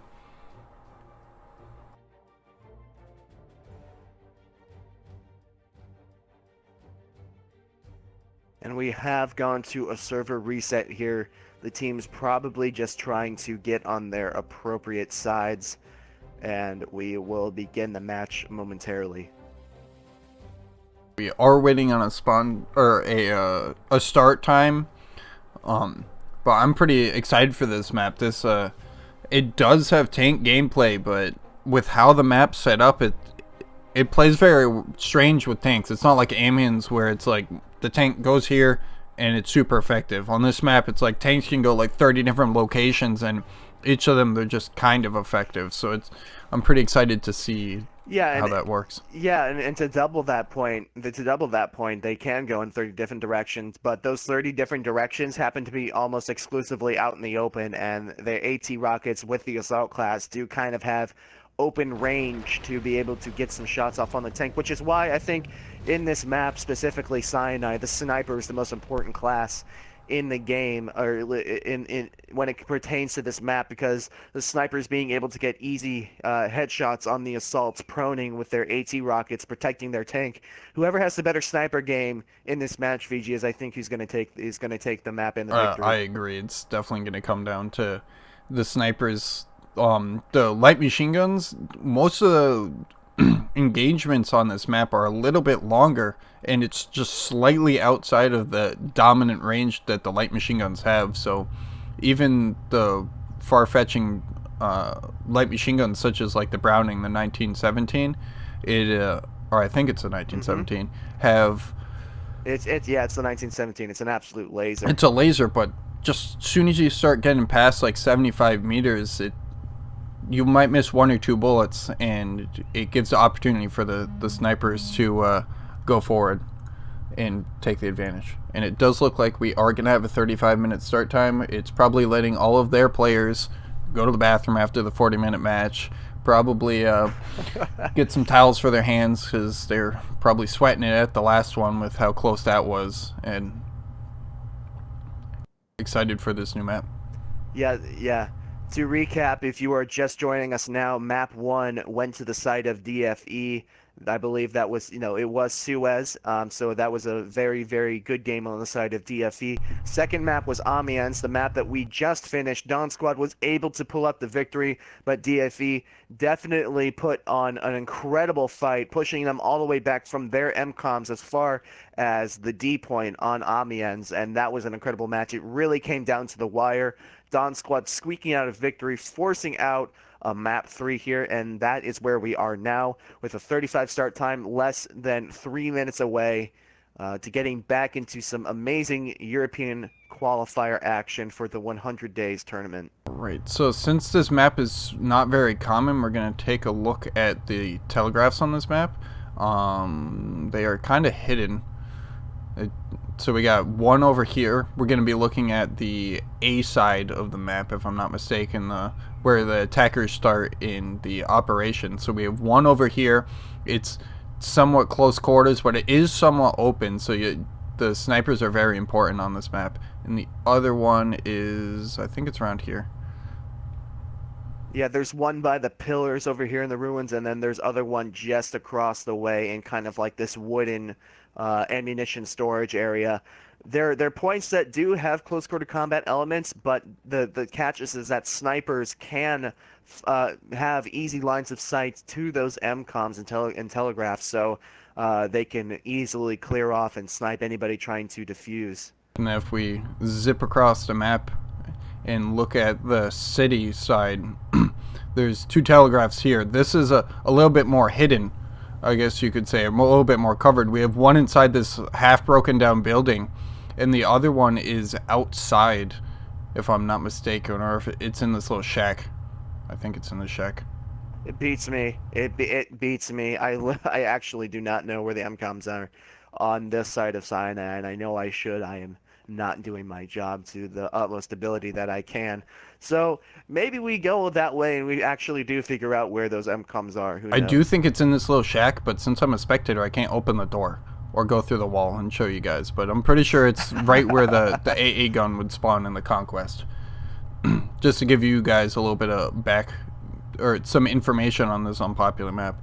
The A capture area is these buildings right over here, and pretty much all that I'm spectating right now. It's a pretty large capture area, and it goes all the way down into where all these munitions are that people can throw a grenade in and blow up. But we are going to be starting. We are 30 seconds away. Yeah, we are 30 seconds away from the start of map 3 here. I cannot wait, honestly, for this map to be here. It's going to be pretty fun. Do you have any predictions on if the Dawn Squad or DFE is going to take it on this particular map? Although Dawn Squad did come out with the victory in that last match, it was by the tiny hairs of their chin, and I think DFE has a lot of momentum right now. So I'm not quite sure which side has an advantage, if there is one to be had on this map, but my vote right now is with DFE. I think they have a lot of momentum, and I think after losing an MCOM on Amiens, and pushing Dawn Squad all the way back, they do have a little bit of confidence in them, as TNT Grenadiers already throwing over a spotting flare, and one gets volleyed over the mountain in return. A bunch of spotting flares heading all over the place. And so it'll be interesting to see which side each team takes. It's kind of like Amiens in regards where each team picks one building and they kind of hunker in there, and then you have to clear off a couple people to gain the advantage. But we're going to go in a first-person perspective of Mon HD 70_X1. A ridiculous name, and he's using the Hellriegel, even though it does have the issue of no front sight.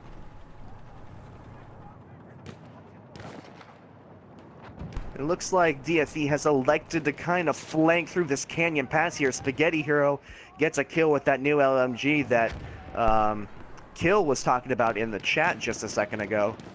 As Big Hammer does get a revive on Eric, but DFE is slowly making their way around through that canyon pass, and DFE is getting the momentum on this capture right now, as Avalanche is in a bit of trouble. He did take a few hits there.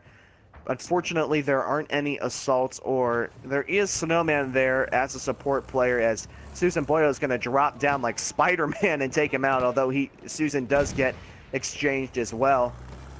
And it does look like the issue that Dawn Squad had on this flag is they were all hunkered in a little safe position, but they were being attacked from two different directions.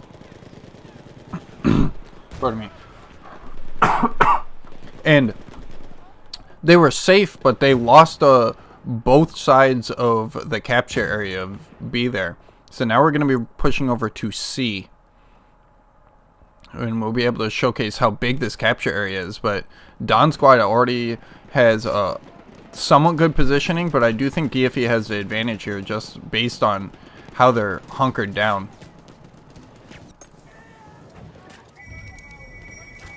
And just a reference in the chat, if you do like the stream and you do like these wonderful teams going at it, and you want to support Tier 1 Gaming Live, you can click on the link that was just provided by Ender in the chat to donate to us and help us out so that we can provide better content, better games, and better streams for you. Thank you all so much for watching the stream. It's been a great match so far. And from me and Fiji and from Ender and everybody else in the Tier 1 Gaming staff, we thank you so much for taking the time to watch the stream and support these wonderful pro players that we have in our league. Yeah. And now that we have, we're on the C objective here, and it's kind of interesting to see. We have the entirety of one team probably within 10 feet of each other. And then we have the entirety of Don Squad within 10 feet of each other. But most of these players are all in the cap zone. I know that there is some a question raised about how big the capture area is, and it's even deceiving for people to play this game mode a lot. It's just how big the game is. Spaghetti Hero on a flank, and he's seeing one, he sees two, he picks off three, he picks off four! A quad feed there by Spaghetti Hero, completely eliminating a whole bunch of Don Squad on that point. Although it was not in time, as Don Squad does capture the objective, and we are heading back to this middle point, and Don Squad has a sniper. Well, they had a sniper. He just got ran over by Avalanche in the tank. That was a weird position for him to be in, but Spaghetti Hero going absolutely nuclear with a quad feed there, just running in behind everybody. Unfortunately, it was too late, as now we see Don Squad and DFE duking it out in the canyon, trying to get position, as Don Squad has been able to clear out the canyon thus far. So now we're gonna see how spread out the map is. I'm gonna have to not be able to get a good perspective on every single player, just on how big the cap zone is. But the Don Squad does seem to be spread out a little bit more compared to what they were doing last time. They're taking in this like canyon like mountain kind of area. I'm not sure what to call that, but it does seem like they're almost falling into the same thing that was happening last time. Is they're all hunkered in one little safe area, and DFE is getting much better positioning, more spread out, and not as vulnerable to TNT and Dynamite. Looks like Don Squad is trying to push up into this main canyon area. They are getting some time on the capture objective now. It looks like they're slowly inching their way up. This is another kind of tricky point to tackle, because, as you can see, DFE does have the height advantage over Don Squad, and all you really need is a bipoded LMG to get up on that ridge line and just spray down fire down at the Don Squad that's kind of just around the canyon there. And it does look like I did miss it, but the Don Squad's tank did go down, so DFE does have the tank advantage right now. The Don Squad was using a Saint Chamond. It's probably a little bit more effective to use a spotting Saint Chamond on this map with how long the sight lines are and how difficult it is to see people with only like an inch of their head poking out from like 100 meters. But we see a lot of use of cavalry by both teams to try to harass the tanks, push them off. But I think fundamentally it's getting these pushes off to kill all the players that are cemented in these strange locations, as you can see. It's been a little bit of a back and forth affair on this flag so far, but I do think still that DFE does have the advantage, just merely due to the verticality of this point, as DFE the Fox is trying to find some players down below him. He did find one, he did find Steeler Chris, he is trying to find the others, he's trying to peek. He's getting some fire down, but it's kind of hard for him to really push out. Yeah, I'm in a first-person perspective on DFE the Fox, and he's in a pretty good position, but if you take a look at his ammo, he only has 10 bullets extra, so he has to be somewhat cautious in how much he is shooting in that gun in that good position he does have. And if anything, even if he does run out of ammo, which it looks like he might just have done, I don't know if he was able to get ammo or not. He is serving at a base level as a bit of a spotting tool for the rest of his teammates to say, yeah, guys, they're all below me, let them have it. It does look like he is going to have to back off here. Yeah, he just ran out of ammo. I think he's going to go for... He tried to go for his switch kit, which is a good heads-up play. It's a little bit of an older tactic with how the spawn system works in this game. But it's going back and forth. The Dawn Squad does seem to have a little bit of the advantage here. I'm going to take a peek over here, and this is their entire team. Yeah, the entire team is over here, and I'm not quite sure how we missed it thus far, but this cap zone is extremely huge. And there are a lot of places that teams can kind of just coagulate together and get the point, and it looks like Dawn Squad has elected to take over this side of this big mountain structure here, as I don't think DFE knows exactly where they are. Well, it looks like they do now, because they are all rushing over there trying to get kills, trying to get them off the point. Here comes the tank as well, but I don't think it's going to be enough, as Dawn Squad actually is going to take this middle capture point, and we're heading to a very wide open point here on this A objective. Yeah, this point is massive, or very wide open. And I did notice that DFE was pre-positioning their tank. As soon as they realized they were going to lose the B objective, the tanker was just pieced out and started running to the next objective, because he didn't want to get caught out by the possibility of flanks going on. But Dawn Squad does have a little hit squad coming in back here. And let's jump on a first-person perspective, and hopefully I don't pick the person that dies first.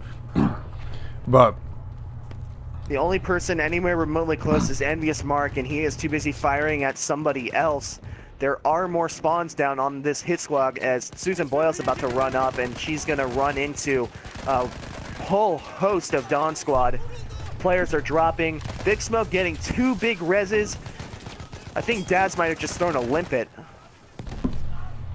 He did, but I don't think it did anything quite as much, and Dawn Squad is now shifting to this other side along with that hit squad. And I do think this is... Kirky getting a couple of kills. I do think there. This is a great gameplay that Dawn's doing right now. Right before the hit squad that we've been referring to ran in, all of the support players from DFE were set, cemented, and aiming down from where Dawn Squad was coming from. And this little hit squad completely broke up where the light machine gunners were aiming, and it gave the opportunity for the rest of the Dawn Squad to run through these giant open fields and to be able to get onto the flag. Unfortunately for them, it has not proved to be enough, as DFE is going to take back this point, and we are heading straight back again to this middle point.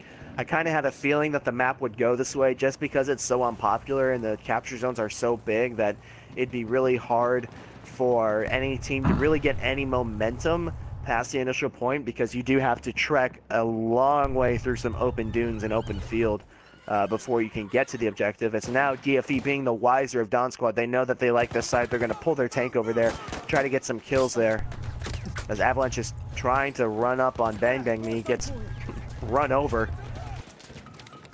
We're on a first-person perspective on Susan right now on one of the horses, and the horses are effective on these maps, but with how popular the light machine guns are, you can just see how you have to be very careful, and with how open these maps are, it's difficult to be super effective with them. It does look DFE has resumed that nice kind of position, as Obi-Wan is going to try and peek around, and he's just going to meet a wall of Dawn Squad, as did Exper. Benny Zane did get a nice 2-piece there, as Dawn Squad is now moving up towards this broken down archway.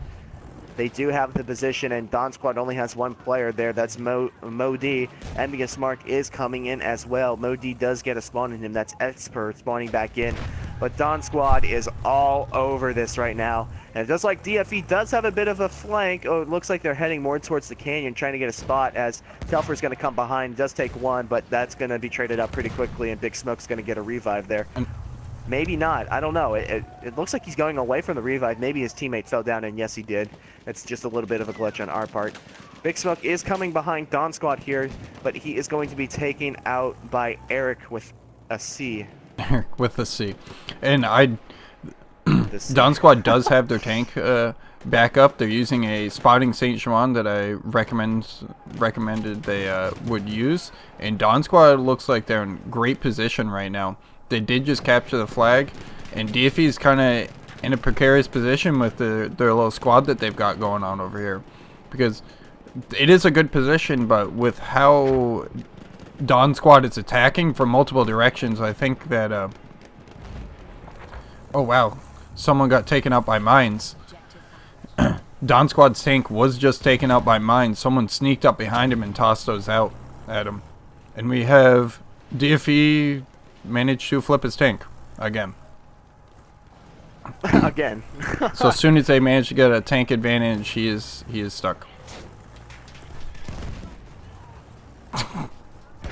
And I don't know if you saw that, but DFE's repairman saw the cavalry coming from him, and he hopped right into the tank momentarily to escape it, and he did survive. I found that a little humorous, as Dawn Squad is trying to get that left side flank again, but so far it has not been too effective. But how could it really be? This map is, or this point rather, is so wide open that you really almost need to play perfect in order to capture it. I agree, and the DFE's tank did manage to unflip itself in the unsuccessful flip attempt, or side flip attempt, and their tank, DFE's tank, is already fully on the objective. They knew that they had the objective in the bag, and they pre-positioned. That is one of the best things that I'm seeing out of this DFE squad, is the pre-positioning that the teams do on these objectives. And Avalanche has not gone down yet in that tank, and I think that's very, very crucial, as now he's going to get a few gunners in, and they're going to rake havoc down on the Dawn Squad who were trying to fall back into this position, as now DFE has great positioning down in this little canyon area. A host of blue down there, as there are a few Dawn Squad, or excuse me, some DFE pushing up to the main archway, but most of the battle is going down in this canyon. Yeah, this is some great gameplay we're seeing right here, and it does look like DFE is taking a little bit of the advantage here. Dawn Squad has a couple people hiding in precarious places, but if the DFE plays this properly, they'll be able to get in positions to stop all of Dawn Squad running in.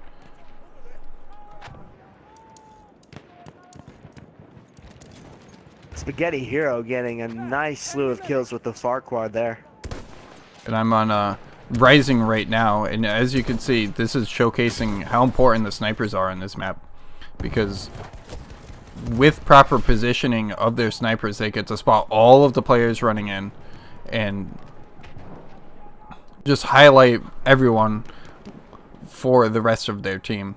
And it does look like DFE managed to take that flag effectively. Man, Spaghetti Hero on the side of DFE is having a game for himself right now. 42-12. The closest person in kills to Spaghetti Hero is Eric with the C on the side of Dawn, and he's 12 kills behind. Spaghetti Hero filling the role of the medic slayer here for DFE with absolute precision and talent, and it has been a heck of a game from him.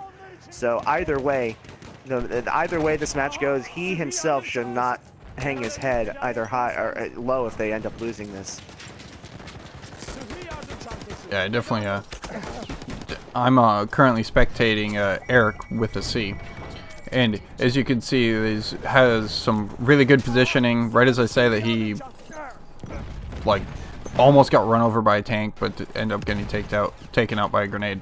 And I think Avalanche tried to go straight GTA mode and just tried to run over everybody with that tank, and unfortunately he got blown up before he could do so. But DFE does have, I think, people on the point. I'm not quite sure if they are in the cap zone or not. Either way, it's not enough for them to remotely take it over, as DFE looks to have gotten completely wiped there. And as you can see, an interesting tactic that the Dawn squad is using is their repairman was on top of the tank. And with how the Saint Chamond is shaped, I feel like that's an effective tactic to be able to hide.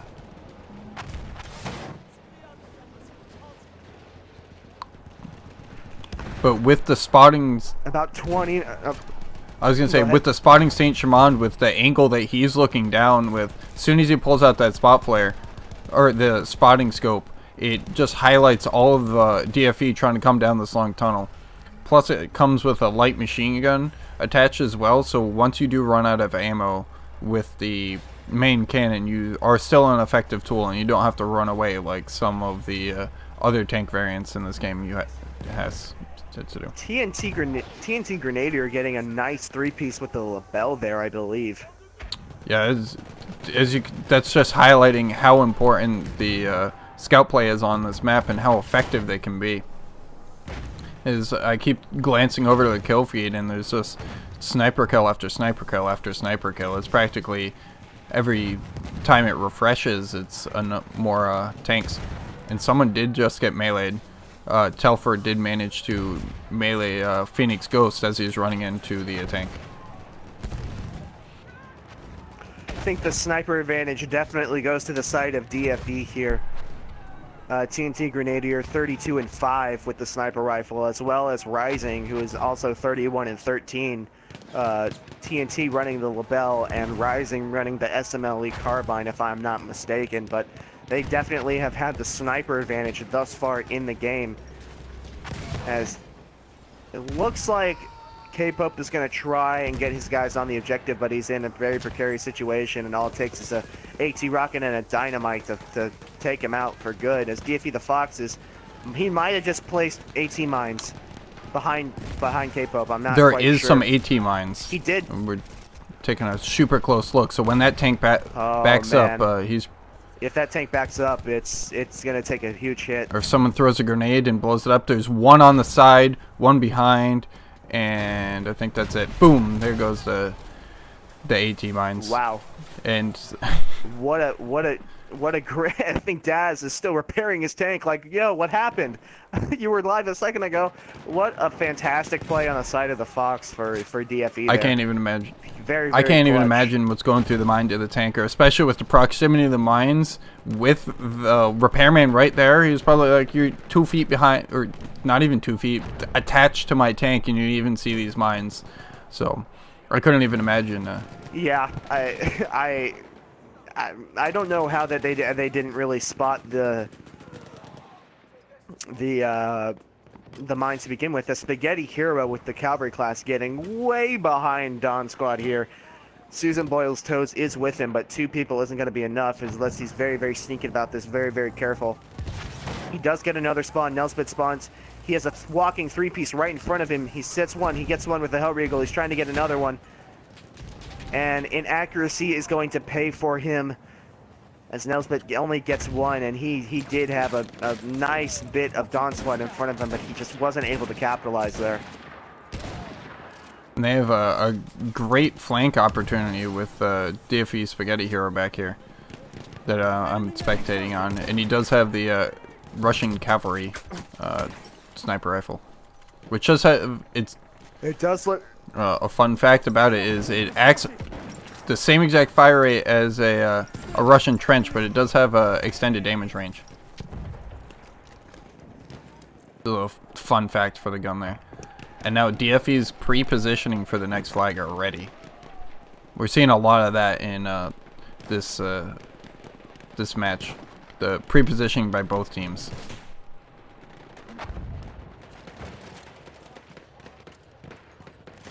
It does look like DFE does have a bit more of a solid push coming straight at Dawn Squad here. At least 2 squads and a cavalry class. Avalanche coming in with the cavalry lance. He's going to try to get some AT or some light anti-tank grenades as, oh my goodness, Spaghetti Joe just got pummeled by the horse.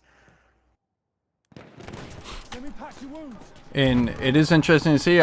All of the cavalry players that I've seen so far, I've been using the cavalry sword and not the cavalry lance. What do you have any insight on why people would be picking the sword or saber over the cavalry lance? Well, the cavalry lance doesn't really have the best hitbox right now in the current game. It's very much so harder to get kills with the cavalry lance. So if you are, as a cavalry person, going to try and take out somebody, as K-Pope and Don Squad's tank has respawned here, if you're going to try and take out infantry with the horse, you might as well either run them over or run the saber, because the saber does have a little bit better of a reach and a better hitbox. But in terms of competitive gameplay, you're using the horse to get past the enemy and able to set up flanks as well as harass the tank here. So it doesn't really make that much of a difference in terms of competitive which one you run, but in terms of a pub and just in general, I guess, statement or fact is that the sword does have a bit of a better hitbox than does the cavalry lance. That's pretty interesting insight. I personally use the cavalry lance because it's got a slower swing, so you can't run in and kill like 10 people. But I do feel like the hitbox is a little bit longer and more forgiving if you do manage to time it right. But its timing's a lot less forgiving than the saber, where you can just kind of spam it and it works the entire time.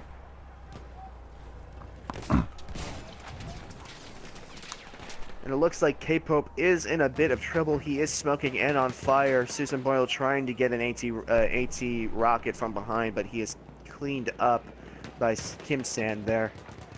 And we're entering to about not quite 10 minutes left, but about 11 minutes and 30 seconds left, and there is really no clear winner on this map as of yet. This is going to come right down to the wire again, and unlike the last match on Amiens, where it really could have gone either way in terms of trying to force a draw, or rather force it to where one team can't win, I said in the last match that the flag caps were a little bit too inconsistent. But in this game, I think there's a very real possibility that we do see that strategy start to be implemented a little bit more. Yeah, and DFE has a nice flank going on. They seem to be really favoring this sort of positioning that they're running. It's coming as soon as they lose the A objective, they come up right behind and start messing with all the snipers and support players that are laying down in the back. But DFE's tank is alive and well now. We have another heavy tank, so we have a heavy tank versus a Saint Chamond. And each team managed to pick a side of the map, if you will, or of the capture area, and they're pretty cemented in here, each team with light machine gunners running in, and DFE's trying to break the front lines of the Dawn Squad through this side tunnel. One of the interesting things in this map so far, Fiji, is that the tanks haven't really been going at each other. I don't think either tank has been taken down by their opposing tanker once in this map. It's either been 18 mines or it's been an infantry kill. And you see K-Pope with positioning in the canyon, and Avalanche is going to try and find him, and he does. And this is one of the very few confrontations that they've had so far this map. But the tank-on-tank gameplay hasn't really been there. It's really been tank versus infantry, and Avalanche has stayed alive a little bit longer than K-Pope so far this match, but it's going to be interesting to see, now that they are aware of each other, how this point goes, although DFE does have an advantage right now. I do think with the tank choices that the Dawn Squad does have the better tank choice, especially for this map. The light machine gun is super effective at these longer ranges with how low of a spread it has, at least how I felt it. And the times that I've used it, and that spotting scope is just like the best thing in the world, especially on these long engagements. I've never used it. Is it really that effective, do you think? I mean, tell me what you think about it. I have not used it yet. I usually, when I decide to tank a little bit, I decide to just pull out the good old heavy tank and just go to town with it. But so the way that the spotting scope works on it is, as soon as you hit that button, the little light comes up, so it's pretty obvious that you're using it. And it highlights it tags every single person that you can see in a line of sight in front of you. It doesn't 3D spot them, but it does spot them like a normal spot. And the Dawn Squad does have some little flank going on here with some of their snipers and whatnot. And it does seem like he keeps running into the on fire tank here. Spaghetti Joe trying to run around and get a few and oh, the tank does go down. I'm not quite sure. It looks like Pat the Internet Flat with an 18 nade getting the best of Avalanche there. As you can see, we're... And that might be huge. That might be huge here, Fiji, as K-Pope is still alive and well with that tank inside that canyon. And now that Dawn Squad knows that Avalanche is down in that tank, they can push out. And look, here they come. They're going to come and try and get the position up on DFE here. Zoom back in here. I do think DFE, I'm pretty sure the little area that they're running in is in the capture area. So even when their DFE is switching which side that they're attacking from through the backside, it is still in the capture area. That's why this flag is taking so long. But with 7 minutes left, I'm not sure which way it'll go. It does look like we'll be coming down to a nail biter. I do think this will be based off a flag capture advantage. And in the event that this map does go to a draw, what will happen is we'll go back to the first map that we played today, which was Suez, and we will cut the time in half, and we will play an overtime match at halftime. And if a winner is not chosen in that match, we will keep going until a winner is chosen, which it may turn out to be a very long stream because this capture point is taking forever to be captured. But it looks like DFE does have a nice mass of bodies on the point, but I don't think that's enough to overpower Dawn Squad, who has members on both sides here. And DFE is in trouble, in my opinion, because Dawn Squad does have numbers that can outpace the DFE members that are trying to swarm the flag. Oh, and just as I say that, DFE clears out the Dawn Squad on the main archway, and back we go to a near neutralized flag. Yeah, this is gonna be a nail biter. It might go to an overtime. I'll have to double check the rules on that so I don't give any wrong information. I do think that the map that you draw on is the one that goes into overtime. It just happened that the last time we did it, the first map was the one that drawed. Okay. But we'll be able to see if the Dawn Squad, with their big push that they're doing right now, will take the advantage and make them not have to do a draw. Because if it does go to a draw, I know that at least from a player standpoint, it's like these people are playing in Europe right now. This is a European game, and the game started for them I think shortly after 8, and the match has been going on for almost 2 hours, so it's almost 10 o'clock. So people that normally work, although it is a weekend, it can get very tiring to stay focused for so long. Yeah, the match did start at around 8:15 UK time, and now it is closing in on 10 or 11 o'clock. Very, very late night. Well, not too late. I mean, I'm on college time. Late for me is like, 2 or 3 in the morning, but for casters and for players, a 2.5-hour match is a basic. I'm trying to find the right word for it here, but it's not easy. for especially for the players, when you have to be locked in and focused for that long. You definitely have to feel for them.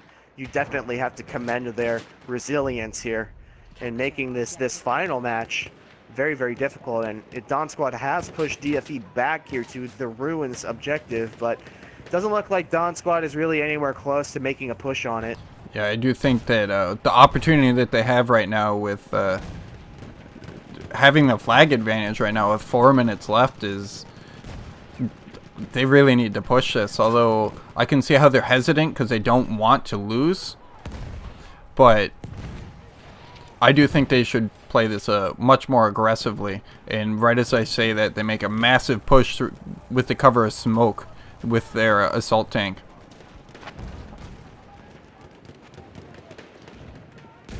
And there is a lone member of DFE behind the tank, although he does get taken out.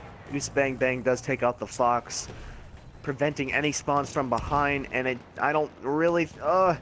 The point is stalling out. Dawn Squad needs a few members to spawn in right now, and they don't do that. And now they're in a really bad position. They're going to have to back all the way up and set up before DFE can get there. And we're closing in on 3 minutes left. And the way that this middle capture point has gone, we could be ending on this capture point right now. I would not be surprised if it does end up on this C flag for the remainder of this match. But we also have to think as well that it only takes like 30 seconds or so for the capture area to become live. And all these players are just really want to win. Even with a 20-minute overtime, that's 20 more minutes that you have the possibility of losing. So if a team can win with a minute left, 30 seconds left, that's a huge weight off their shoulders for having to go through the whole map again. And that's a large burden for any player to say 2.5 hours of your time isn't enough. We're going to need you to go, even more importantly, play for another 20 minutes for the match. Everything before it doesn't really matter at that point. It does look like, again, another reoccurring theme in this match is that DFE is on one side of the canyon, Dawn Squad is on the other side of the canyon. They're going to try to pick away at each other. K-Pope has not moved from this position over here in the canyon. He's kind of dug himself back into a little bit of a cave here as a tanker.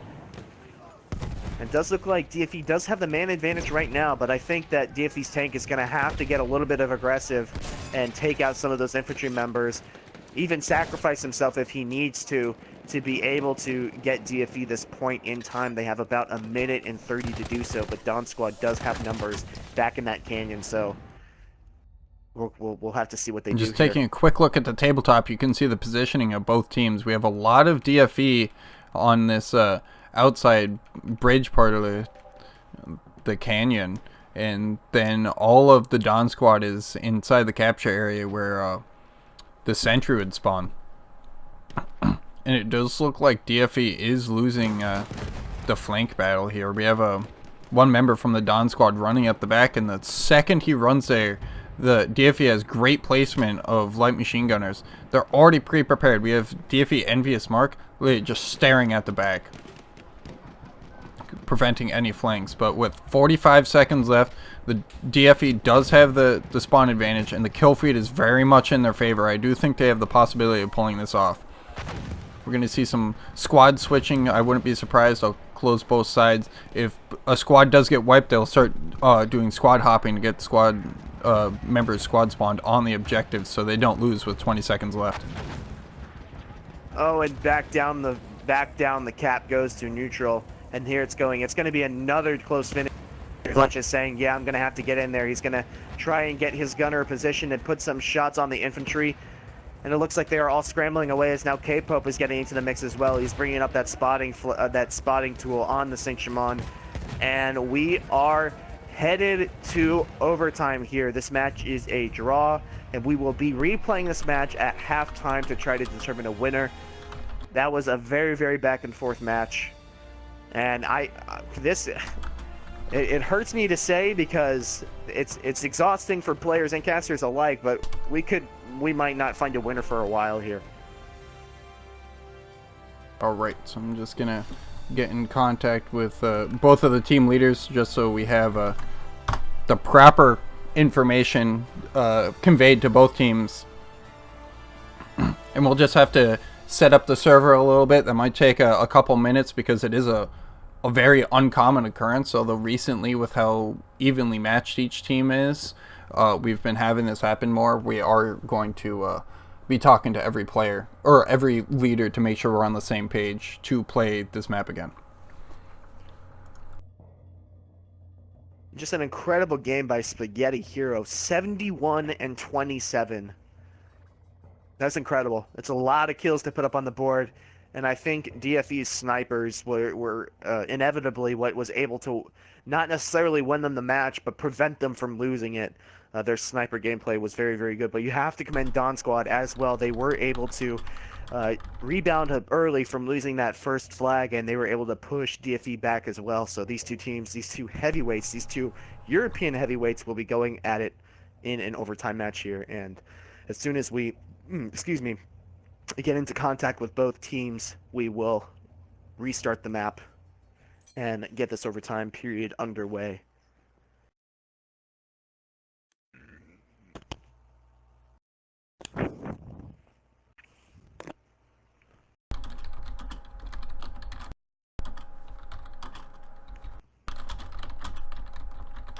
All right, and it looks like one of the leaders from one of the teams is asking for a bathroom break, and I do not blame them because 2 40-minute matches back to back plus a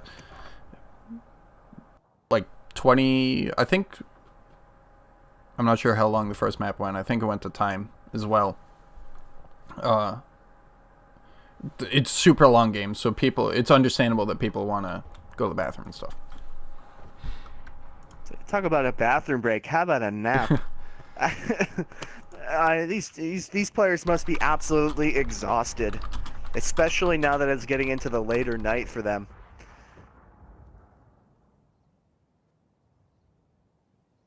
Again, this is not going to be played on Suez. This is going to go back to Sinai Desert.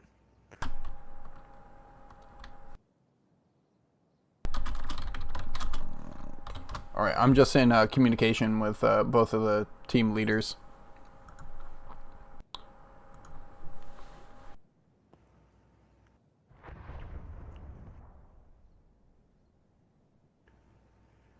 Is there an ad that we can run?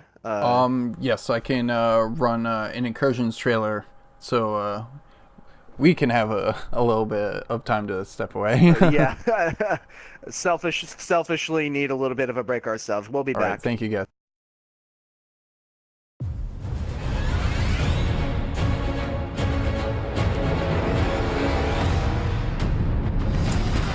It's super exciting that Battlefield is finally getting a competitive mode. It's been asked for a really long time. Something DICE has been working on with the community's feedback. Nobody's heard about it until now. It starts with creating a game that the community loves. It's super early in production, but we want to get out there to the players and bring them in as part of the development. EA is listening closely to players in the creation of the game. And watching through their eyes and seeing the way that they play the game, it's a really amazing experience. The team play that Battlefield 1 Incursions has generated has been nothing short of amazing. It takes the teamwork of Battlefield and takes it to a whole new level. 5 people on one side, 5 on the other. Fast, strategic gameplay. It's extremely important for the game to be just as much fun to watch as is to play. And that starts with the changes that we've made to the scoring system. What we get is a much more intense experience where every point matters. But that's the point of the game, is to win. I can get a little competitive sometimes. One of the unique aspects of Battlefield 1 Incursions is that we're allowing players to choose their kits before they actually get into gameplay. So teamwork is really important here, and kit play is going to be one of the most important factors in this, which brings in something that we haven't seen in any other competitive game. There's a lot of strategy with teammates, with more decision-making. The intensity of the games. You don't know what's gonna happen next. That's why I love Battlefield. We can't have a Battlefield 1 competitive experience and not have vehicles. I can tell you what, when they roll around the corner, it is scary. That tank is not easy to take out. Vehicle play can change the outcome of a game. There is no game that has that balance of infantry and vehicle play like Battlefield does. The adrenaline rush, the feeling, it's an immersed environment that you just can't get enough of. It's a lot of fun to play, and you get those Battlefield moments that are just breathtaking. Anyone could have that heroic moment. Anyone could pull off a massive play to turn the game around.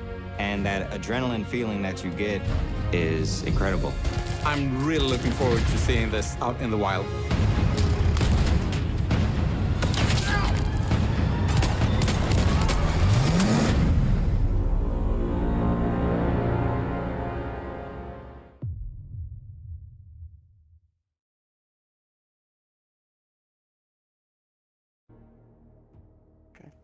All right. Welcome back, guys. We still have a bit of time to go before we go into the overtime. We are setting up the server properly.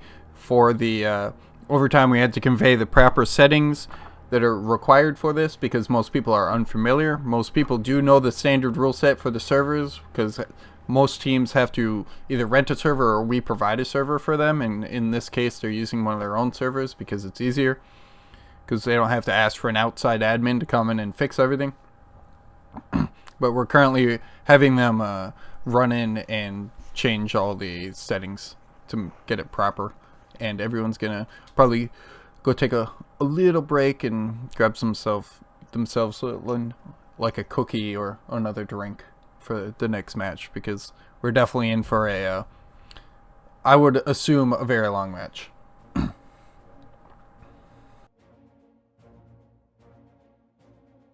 don't know about a cookie, but maybe a cup of coffee if you ask me, or a soda or something. And I know I sound like such an American right now, but I don't know if sugar's the right idea. Caffeine, absolutely. So just answering a question in the chat, obviously Wanda Ferris is letting in on some of the information, but the question was as to which regions compete.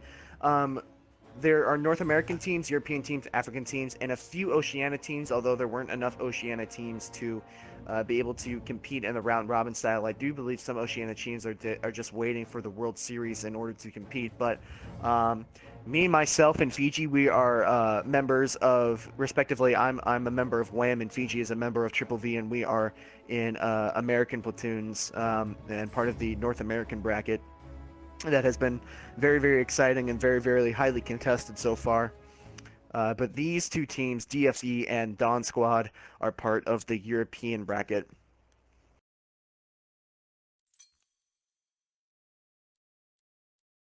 It looks like we just need to change the server time, and we'll be ready to go.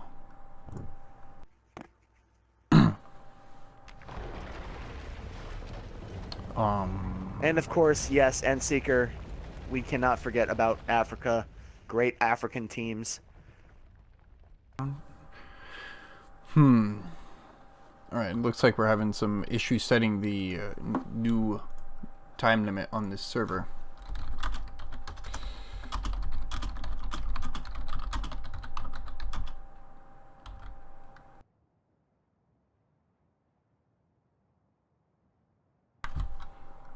We are about halfway through the tournament at this point. I think the tournament began January 19th. Is that when registration closed? I believe so.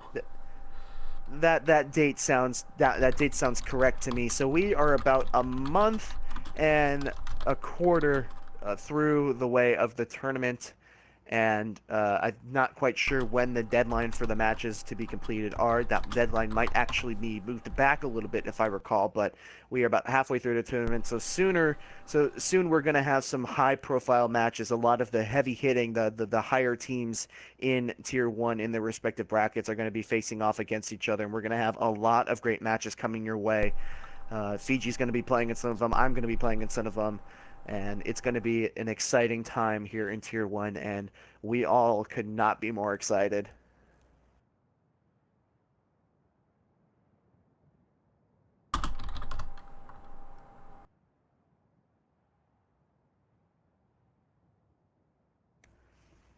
We're just having a little bit of technical difficulties in regards to setting the server to 50% time. So we're asking around to get the proper settings done.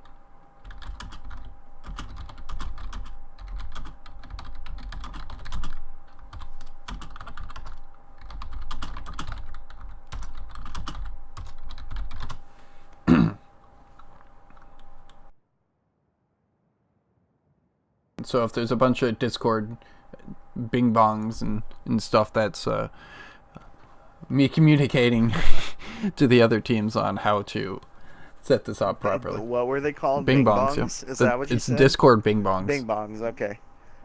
Discord bing bongs, alright. Holy moly. Yep, I just got all of those bing bongs.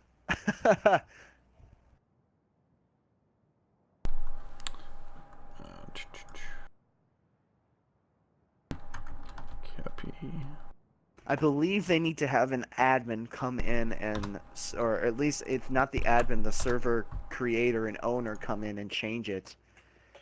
So if that person is not available, we might have to play this match at a later time. I do think they have a server admin available. That's how they were like resetting the server and everything like that. I just think he's having trouble setting it properly.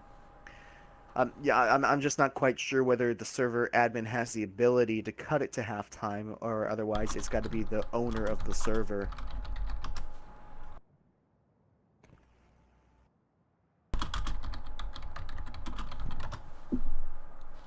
Alright, we're going to try restarting the server because it might have just not adopted the new settings.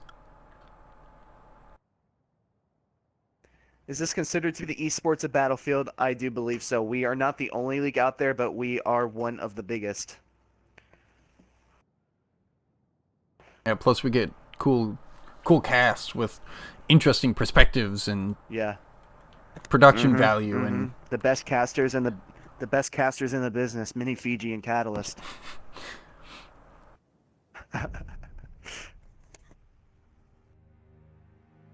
And genuinely, from the bottom of my heart, genuinely some of the best players to play the game are a part of this league. So, yeah, if you take a look at the global leaderboards for practically any statistic in the entire game, you'll find players from every single team in some aspect, either score per minute, kills per minute, most amount of kills with a tank, most amount of kills with a certain gun. Like, there's players that do everything in this tournament, and it's actually pretty awesome. just from examples from my team, Little Tito actually has the most kills in the United States with the show shot light machine gun. I know Pete Dog for Triple V is up there on the tank leaderboards. He might be third or something if I remember correctly. And me myself, I think 22nd in the United States in score per minute. So we all have something that we can all boast about, but there's definitely not any quote-unquote scrubs or noobs in this league. All the players that, in my experience, are quite talented and quite skillful, and it does look like we are still having some issues with the server timer. Server info.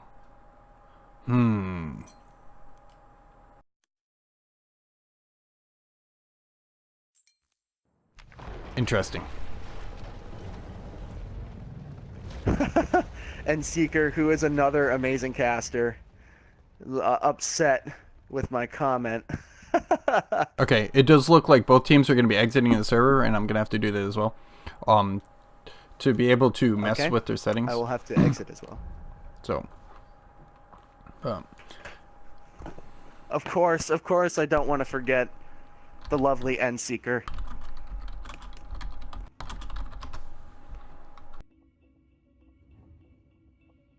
Yep, we've got I think what 5 casters, 6 casters. We got myself, Mini Fiji. We've got Catalyst. We've got Axe. We've got Ender, and we've got End Seeker, if I am not mistaken, for our casting team. As well as Karate and Corona King as well, on and off.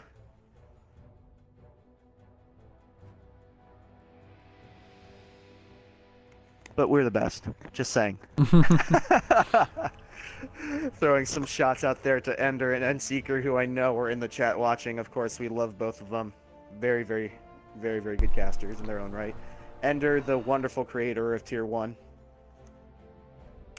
Praise to be his name. Now that's how you suck up, Endseeker. Oh yeah, everyone needs to leave the server for settings to be applied. Okay, so we're just not experts, and we didn't know that, so that should be why. It does seem like there's one player left on the server, and that's what's holding it up right now, but we should be able to load in very shortly. And a little fun fact for all the people watching that aren't 100% familiar with the server settings. We do play with aim assist auto rotation off, because I know a lot of people have complaints about that in public matches, that people have auto rotation, just snap and do silly stuff with their snipers and whatnot. So we do play with that off, which is pretty awesome. Yeah, it was a bit of a transition for me at first, because I really didn't. Of course, I wasn't a Battlefield 1 noob. I've been playing Battlefield since the Battlefield 3 days. Ender says, it's fine, I'm just going to stop setting up your cast. Well, I apologize. Very passive aggressive there. But I've been playing Battlefield for years upon years, and so I understand the mechanics of the game and all of that, but I never knew the impact that auto-rotation truly had on your aiming until I had to turn it off to be a part of Tier 1. But once I turned it off, me personally, I know my aiming has exponentially gone through the roof, and the difference between playing with the crutch of auto rotation on and between playing without it is quite a big difference. You're outside of the server, correct, Catalyst? I am outside of the server, yes. Is it showing that I'm still in? No, someone's still in it. I'm just communicating. They need every single person to leave the server, and there's currently one person still in it. Is there any questions that we can answer in the chat while we wait? Any questions, personal questions, questions about Tier 1? Want to talk about the meaning of life? Want to talk about what I had for dinner last night? What Fiji did yesterday? I went to a hockey game yesterday. That It was great. Oh, really? I went to one of the AHL games for the Providence Bruins versus, I don't know, some team. I got like super cheap tickets and some like I got a free beer and stuff. It was a good time. I went with people from work. Ah. I just had a night in with my roommates and my friends. We watched a bunch of stupid movies. We watched Spaceballs and Airplane and had quite a bit to drink. So it was it was a fun night and a not so fun early morning for me. Backdraft does want to know what is the meaning of life, and the meaning of life is to play Battlefield and watch Tier 1 Gaming live and watch all these pro players go at it. That is the meaning of life. At least from my experience, the meaning of life is 42.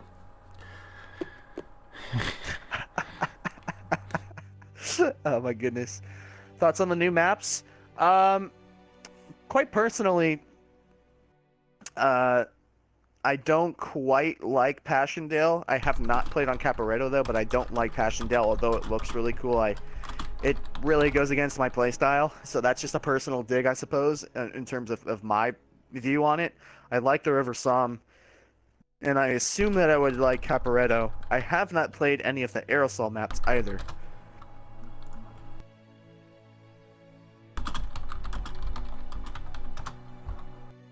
I am not going to be, the TSL GSP game tonight. I'm not quite sure, Crambit. I'm not sure if that's going to get casted by me or by anybody at all. We will probably discuss it later.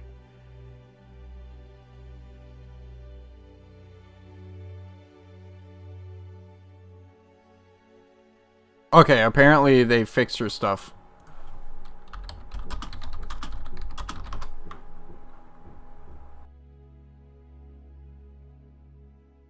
One of the only issues, obviously, besides the devastating lag and stuttering, which I honestly don't know what we would do if, you know, it found its way into the private matches. Thank God that there's no stuttering and lag in the private matches, but my only real issue with the DLC, besides the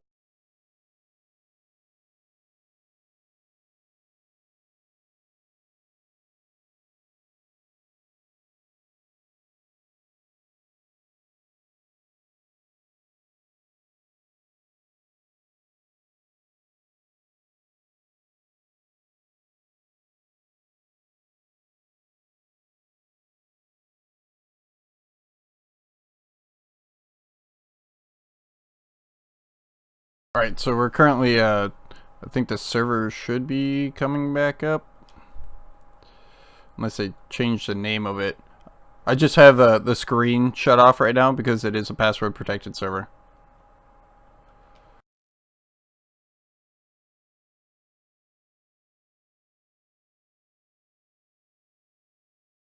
It's not letting me join as a spectator.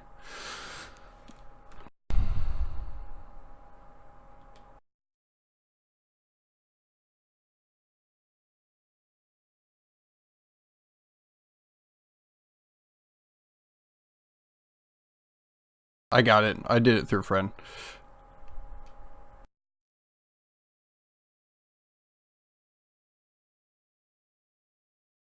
I guess we'll call it an extremely lengthy bathroom break. But we are now going into the overtime match between Delta Force Elite and the Dawn Squad. If you were recently just joined us, map 1 was Suez, which went to the side of DFE. Map 2 was Amiens, in which it was a very, very close finish, in which Dawn Squad took the victory. And then, obviously, we are heading into overtime, so this last Sinai match was a back-and-forth stalemate, and it ended in a draw.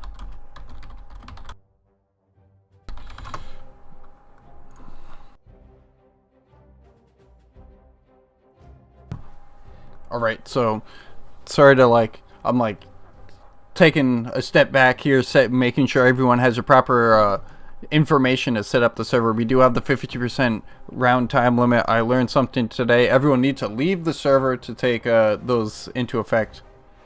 And we'll be good to go.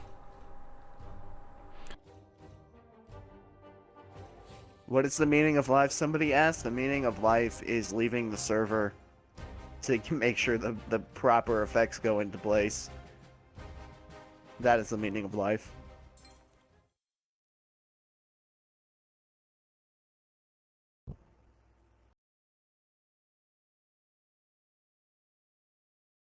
And it does look like almost the entirety of Dawn Squad is in the lobby. DFE joining in as well. I do think it's pretty funny on this map, though, that when the server loads in, the bridge collapses every time. Yeah, it just completely collapses. Like, it doesn't spawn in normally. It has to collapse every time. Yeah, it has to get destroyed. Yeah. So everyone's shuffling to get on the right team. We have 15. Everybody's probably like, yeah, come on, let's go ahead, let's do this. Let's get this done. Yeah. All right, so I'm pretty excited for this to get going. Everyone's getting their squads all figured out. I gotta change my speed of my camera so I'm not making you guys seasick. We're ready to go. The overtime match plan. I've actually done that to myself. I've moved around the camera so much that I made myself sick. Not gonna clue in which game it was that I did that, but I was quiet for quite a bit. Right, so I think they're just waiting on one player, and we'll get going. But I'm pretty pumped. As long as I do think that there's gonna be a long engagement on the B flag again, but I think both teams have learned something after that last match on how they're gonna play. I agree. I really think it's going to come down to whoever can control this middle section. We saw typically that Dawn Squad and, Dawn Squad and DFE were all kind of battling in between the different sides of the cannons here. And I do think that they might have, I'm not quite sure which side is spawning on which side. I think the sides are correct. I believe so. Everyone shuffled on the correct teams. Okay. All right. But yes, as I was saying, it's really going to come down to which team can eliminate the most infantry in this choke point, and it depends on how aggressive the tanks are going to be. It does look like DFE is missing a single player right now.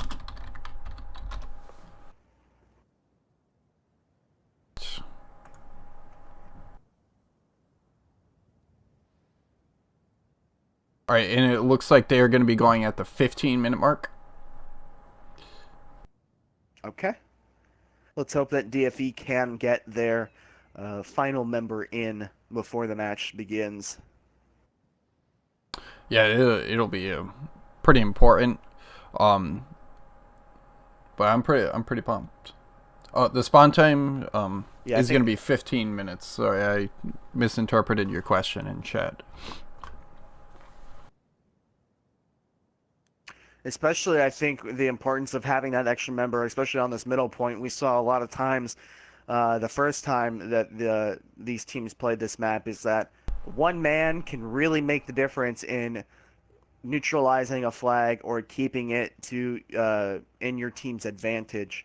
So one player most of the time, and he did just get in, so it's not going to be a problem as it was going to be 30 seconds ago, but it is important that one-man advantage can really turn the tides of a game, especially on this map.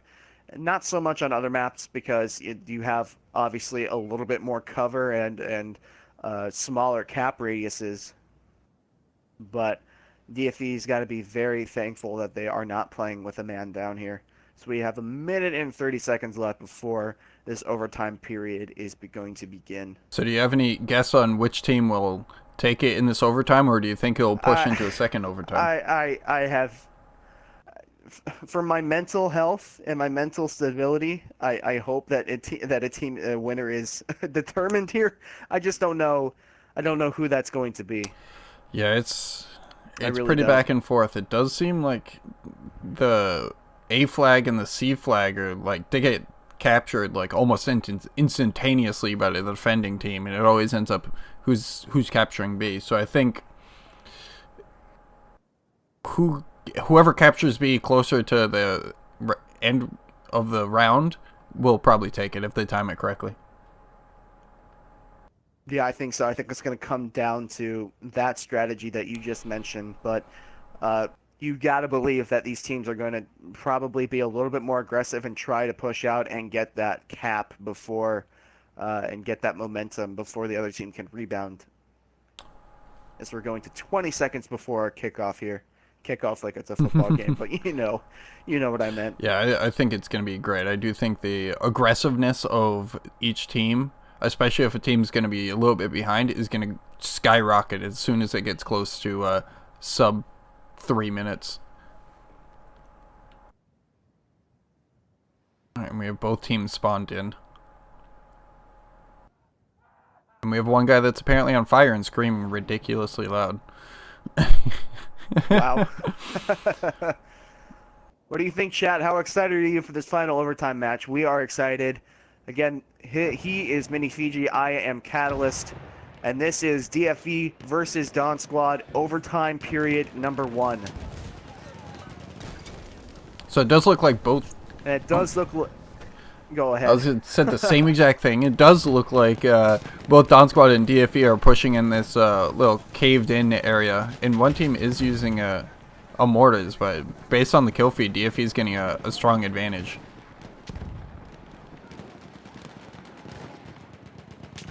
Backdraft says, great commentary, by the way, like watching a football game. We try our hardest. We had that caster chemistry just now. We both knew what each other was going to say before we got a chance to say it, and we actually cut each other off. And it does look like Dawn Squad has a bit of a number advantage. Nope, not quite. As soon as I say that, DFE does get a few more spawns, and their tank is clearing over that arch right now, about to put a few shells into that middle passageway, and it does look like almost an exact replica of what was happening in the last match. Avalanche is going to have a gunner here, and that gunner, is going to fire as many shots as he can and try to take out some infantry in that passage. In what we brought up earlier about aggressive gameplay from both teams, you can already see that the Dawn Squad wasted no time in being hyper aggressive in taking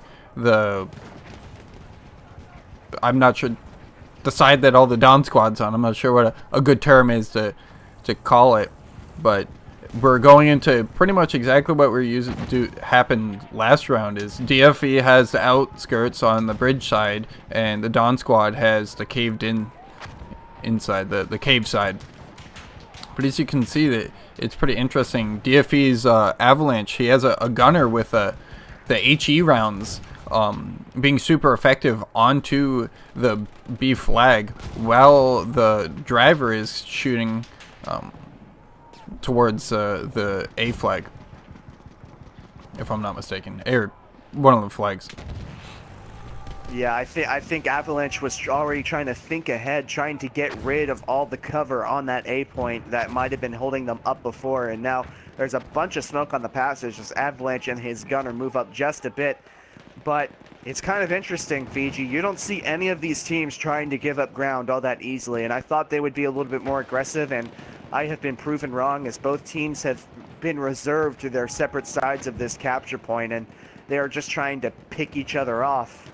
And it's going to be interesting to see eventually who gains control. We might, who knows, man? We might be stuck at this B point for a long time.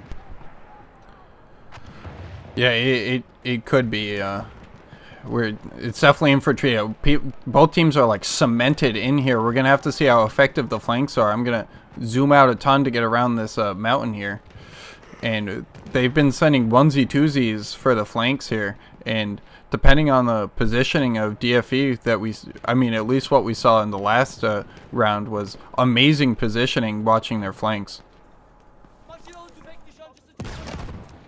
Yeah, DFE has done a great job trying to, or at least not trying to, but being able to eliminate the cavalry flanks that have been coming in on the side of Dawn Squad. They have been periodically coming in, just trying to pull Avalanche away from peppering their guys inside this little canyon here. But DFE and their repairmen and the people around the tank have done a great job of protecting the tank so far. As now, looks like K-Pope is getting a little bit more aggressive, trying to get some shots off on Avalanche here, but looks like DFE is actually going to take this point, and it's going to be a rush to see who can get position first, as Dawn Squad is going to have to hoof it back all the way to their objective, and it's going to be a race. And the only person back right now is Pat the Internet Flat with the ribeye roll, trying to set up a nice bipoded position here.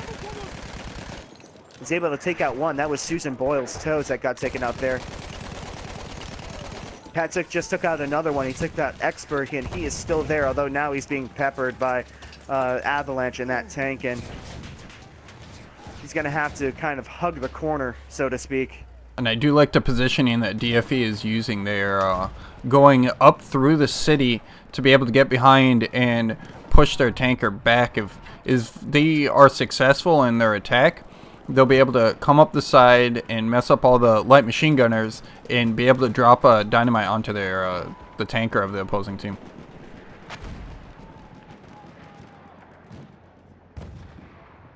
And it does look like there are still a few DFE members down back there, at least 3 or 4.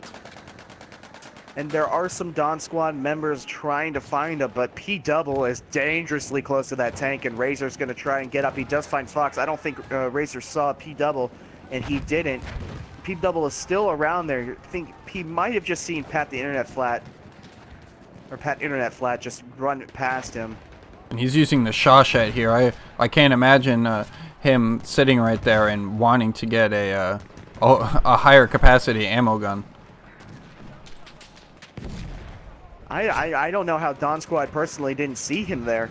I mean, he did eventually just get taken down by Eric with the C with the, I believe that was the sweeper, but he spent a lot of time there. And what I thought he was doing for a while, Fiji, is I thought he was tossing smoke on himself and using himself as a spawn point, as Avalanche is pushing now on Dawn Squad. And they are getting some momentum on this capture. Yeah, the flank didn't really pay off what they were doing earlier, and that's why the Dawn Squad was getting a little bit of an advantage there. But DFE's tank does look like it's in trouble, and he does go down with a combination of... it looks like he went down with either the tank, but there was a combination of mortars being used, which you don't see very often. That's not something you see often at all. And it looks like the destruction of Avalanche in that tank will save the point for Dawn Squad here, as now they are swarming on this point. And DFE is now locked into basically a kill zone. Yeah, it does look like the Dawn Squad has the better positioning, or at least the better light machine gun positioning that's forcing DFE to take super defensive routes along this open field. And now K-Pope is coming in with his tank, taking out multiple people, and he just uncovered an ant farm of DFE, taking out 2 people with that first shot in the tank, although K-Pope is getting peppered a little bit. He's about to take another shot, gets another player. His repairman is down, but luckily for K-Pope, there aren't that many assaults around him right now, as he's going to be able to back up and get out of there, as now Dawn Squad is just pushing DFE off the point. Yeah, I do think that was a very dangerous position that they went in, and they took the gamble that there wasn't very many assault players, and it looks like there wasn't, so that's pretty awesome. It does seem like the Dawn Squad, at least, is favoring medics for their effectiveness at a medium range to be able to combat the snipers of DFE.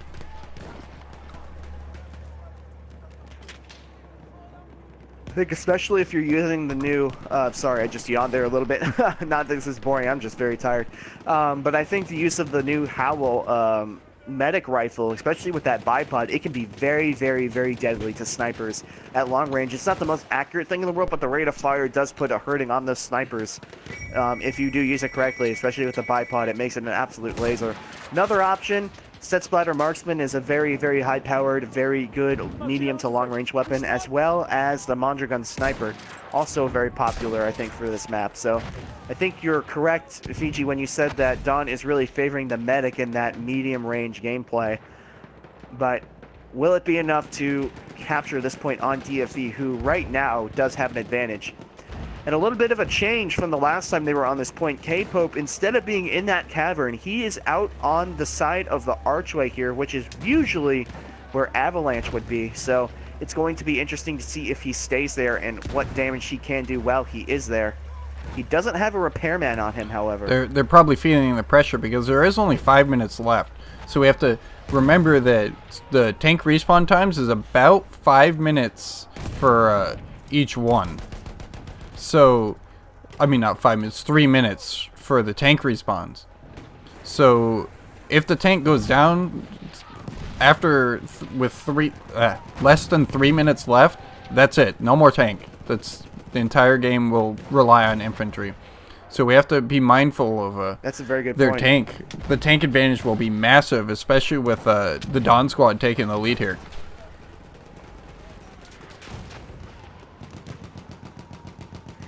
And it does look like Dawn Squad does have positions on both sides of the canyon, or the canyon rather.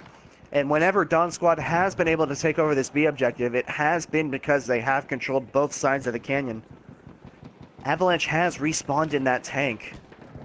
And he's laying some AT shots, his gunner is rather, laying some shots in at K-Pope over there. And something... But Avalanche is going to have to back up a little bit. Something that I've noticed, the DFE's usually been really good about pre-positioning on the flags, but it seems like, depending on how much the Dawn Squad tries to take advantage of it, DFE wasn't really set and ready defensively for this push like they have been prior in the match. So it's giving the Dawn Squad some extra time to run to the flag area safer, because the Dawn Squad's almost on the flag already. Yeah, Pat Internet Flat is getting on the objective in Dawn Squad. I remember in the first game they were favoring the other side of this little rock here, but now they are favoring this side, and they do have people on. Spaghetti Joe, Telfer, Eric Without a Seed, and Razor are all on that. I think Dawn Squad definitely gets the award for easiest names to read in the European theater. You know how much I struggle with that. I don't know if K-Pope has gotten himself stuck over here, but in the meantime, he is repairing, and he is able to get out, it looks like, and he just met Avalanche face to face. And Avalanche might be in trouble here. Does look like DFE does have the advantage right now, and K-Pope might be coming in for a Pigeons attack. With the spotting version of the Saint Shimon, they actually do not get pigeon strikes. They get the spotting. Oh, you don't have pigeons? You get the spotting scope okay. and smoke. So you do not get a quick repair either. If K-Pope goes down, it would be absolutely huge, and he does go down there. He did get out of the tank, however, so he did not die. But regardless, that tank is gone, and as you said, Fiji, that tank is gone for good, at least in this first overtime period. Yeah, that's going to be massive. And DFE seems to be taking a little bit of a lead here. All of the Dawn Squad's advanced spawn locations are gone. But the Dawn Squad is really bunched up right now, and since DFE knows that their tank's gone, they'll play super... I wouldn't be surprised if they play hyper-aggressive with it to be able to wipe all of the Dawn Squad off and force them to go back to the B flag. And if you're Dawn Squad here, you're saying to your players, okay guys, get out, get spawns, let's get numbers on the flag, and let's try to keep the flag here. Let's not DFE back to this... Let's not let DFE get back to this middle of objective as Avalanche is just running on in and taking everybody out. He might go down here as well. And Avalanche just, well, providing an avalanche of fire and smoke and cannon shots, taking out Dawn Squad on the flag, and it does look like we are heading back to the middle again, and I think this is probably going to go to a second overtime. I would not be surprised if it goes through a second overtime. With how long it takes to activate the flag, it takes around like 45-30 seconds, if I'm not mistaken. That'd give each team 1 minute roughly to capture the flag, and how slow it's been running, I would not be surprised if we got like a little pistol battle going on here that I was just spectating, but I would not be surprised if it goes through another overtime. But DFE does seem to have the number advantage. Yeah, fortunately for DFE, at the end of that push, Dawn Squad was stuck in respawn, so they're gonna have to scramble to get up to the point, and it's really gonna have to rely upon Avalanche, who now has 2 repairmen on him. He's gonna probably get super aggressive, and that's why he has 2 repairmen on him. But he's gonna have to get up on that point, and with 30 seconds to go, if DFE plays perfect right now, they can take this. They can take this game. Yeah, it's definitely a nail baiter. There's 20 seconds left. Tank advantage to DFE. They're gonna have to play really aggressive. The Dawn Squad just needs to play passive. And this is going way too slow. I think we are going to a second overtime. Not enough bodies on the point for DFE to force this into a win for them. And here we go again. Back into the fire with the second overtime coming up momentarily.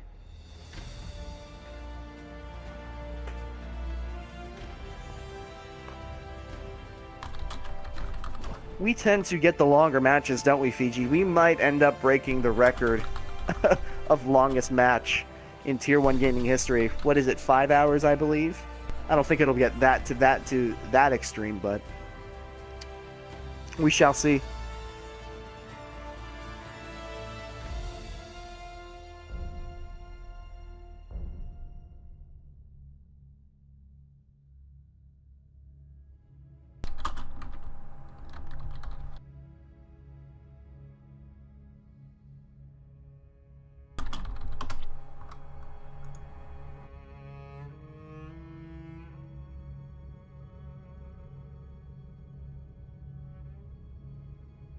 Will be here or not, I would not be surprised, but the shorter rounds definitely go a lot faster. Definitely go by quicker. It's definitely not a 35-minute round. Yeah, it definitely creeps up on you. Which, if we did 35 minutes round, I would probably quit, because casters' lives matter too, as End Seeker so correctly put it in the chat a while ago. And you got to think that these players are exhausted right now.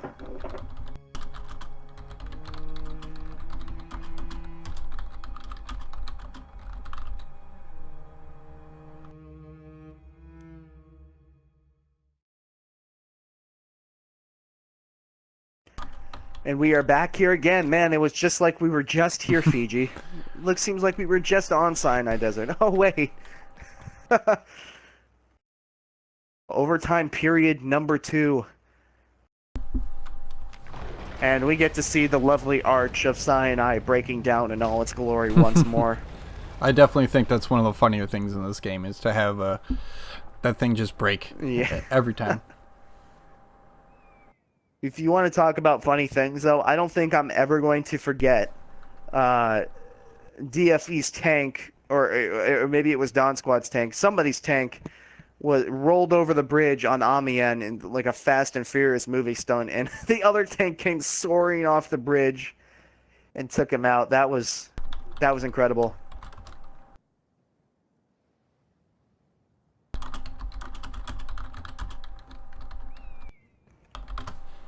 Right, and it looks like the Dawn Squad is preparing to go to round number 2.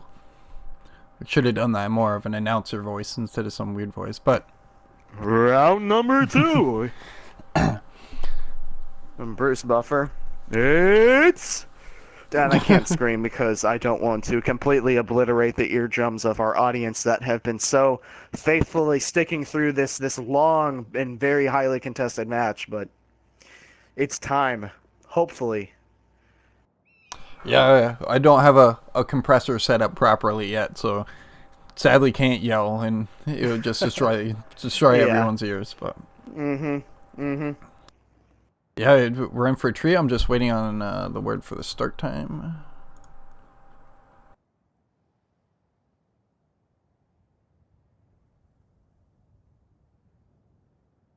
Total vote in the chat. What should Catalyst get for dinner? Just an interesting poll in the chat here. As we wait for a start time.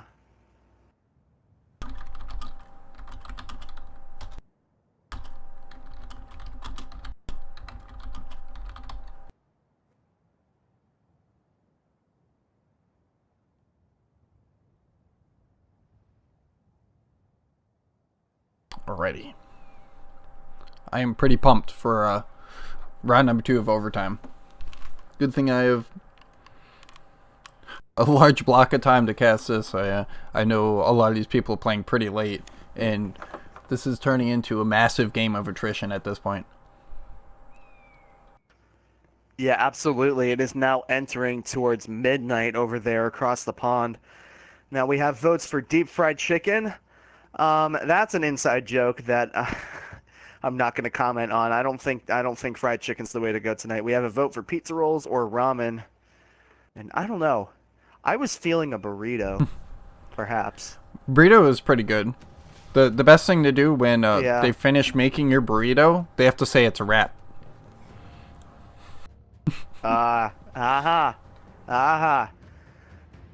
Long casts make you less funny. Fiji, I'm sorry. That was that was unbearable. We might lose all of our audience after that one. Yeah, it was. Oh. Yeah. Yeah. We had 48 people watching this wonderful match, and now we have 46. Congratulations! That is a round of applause for Mini Fiji, everybody. I soiled it. Just the comedian wizard. Oh boy. Yeah, I'm pretty pumped. We get to look at my tanks for the memories basic completion, 4 out of 5. Yeah.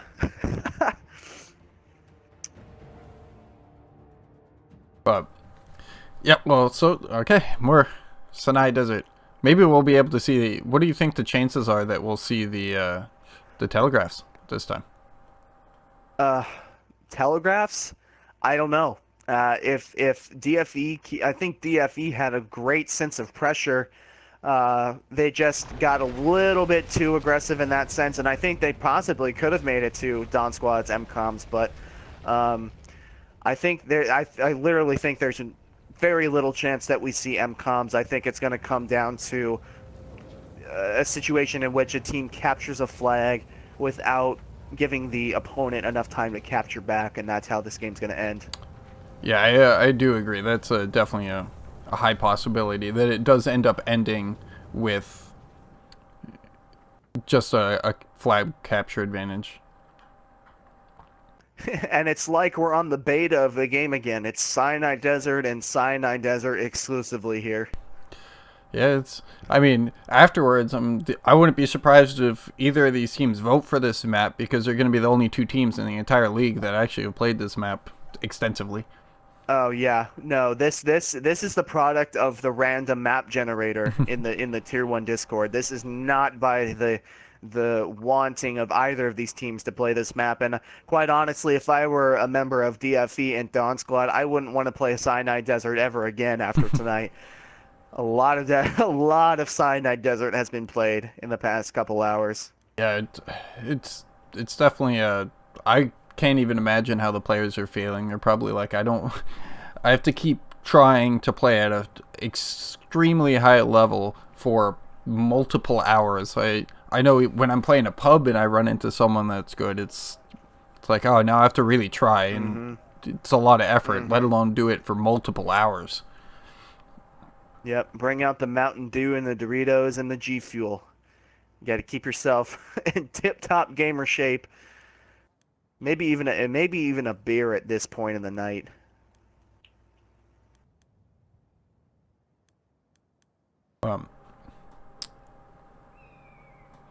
Yeah, I'm just waiting on a start time. I would not be surprised if it's 15 minutes, but people are probably running out, cooking some ramen, running back because of how late this is. They probably haven't eaten dinner yet. Some fish and chips, maybe. That's such an American stereotype to say of the British culture. They have beans for breakfast. Did you know that? Beans for breakfast. That is an American disaster waiting to happen. You have some like baked beans. Baked beans for breakfast. With breakfast. I wouldn't be only that for breakfast. That would be part of. Oh well, yeah. I mean, it's with toast. I do believe when I was in London, it was some sort of. It was not scrambled eggs, but it was like egg white and baked beans and toast. And it was a long day in London. All right, and it does look like the start time will be 15 minutes for overtime round number 2. So this is... Yep. So each team is 1-1, and this is overtime round number 2. So they played the Sinai Desert once. They drawed. Then they played Sinai Desert again in overtime round 1, and they drawed. And now we're on technically the third time that they played this map, overtime round number 2. And we're going to try to see if we can get a winner.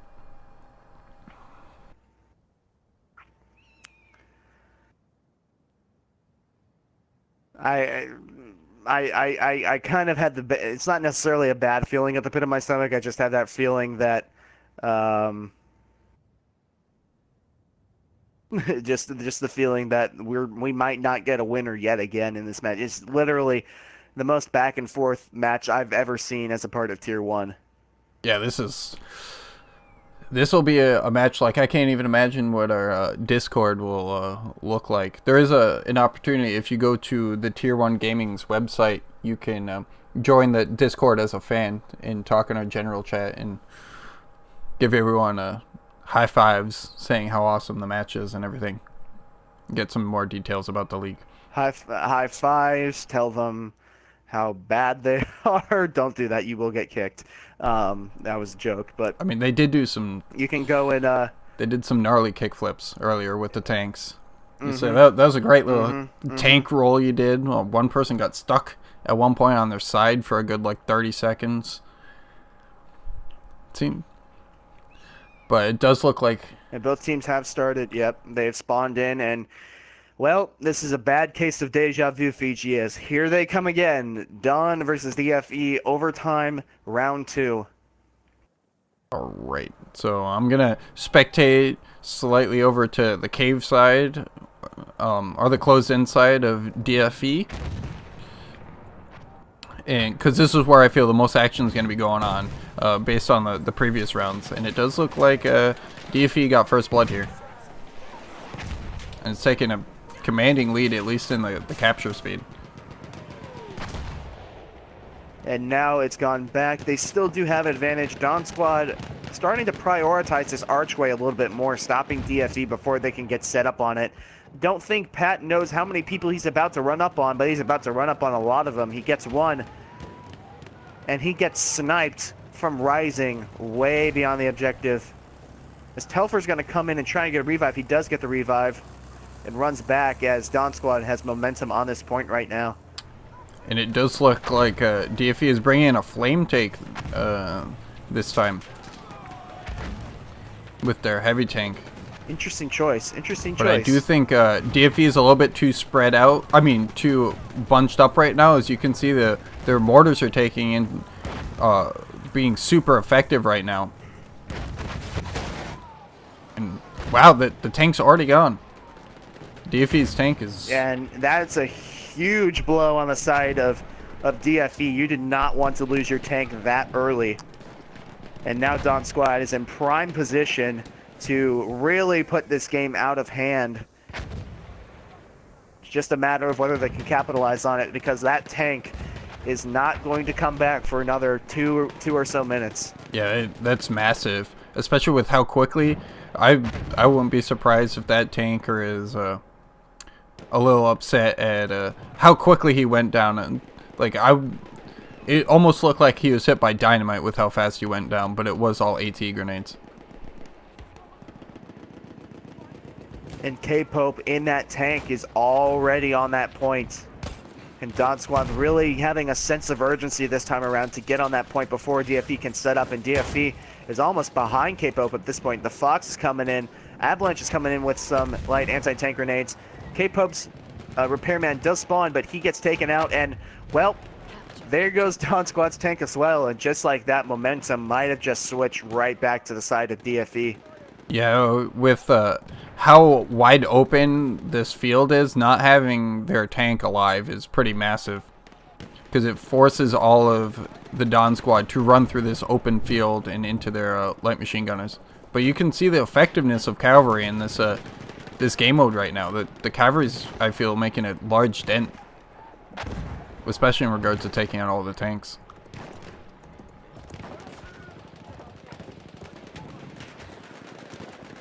And it does look like Dawn Squad is once again favoring the left side of this rock mound. They do have people on, but it's just a matter of getting kills on it, as Avalanche is coming in with a horse, gets a kill with the cavalry saber. And the Dawn Squad push that tried to get up there was taken out. And here we probably go back to this middle point once again.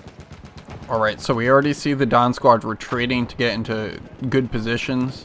That's very important, but they're leaving a handful of people behind to stop the push of DFE. But as you can hear, my game is going crazy with the sound of light machine gun fire just non-stop, suppressing all the snipers. We saw a mean bayonet charge from Rising. I had to check to see if DFE's tank was back yet. It is not. Dawn Squad, however, has some solid positioning over here on the main archway, but DFE is breaking through the cavern point over here. Spaghetti Hero and Phoenix Ghost leading the charge. They get taken out by a mortar. I believe I did see a mortar go off there. I'm not quite sure if that got the kill or not. Dawn Squad regaining control of this cavern pass over here, while DFE remains to stick to the archway, which they have done over and over again throughout these matches. And it just looks like the Dawn Squad has a massive advantage on this B flag right now. Like, this is going very quick. They have all the people in this little cavern part, and they have people deployed with light machine guns, like, in every which way.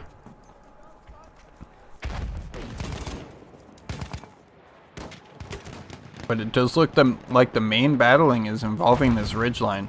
And I wouldn't be surprised if the tanks are respawning.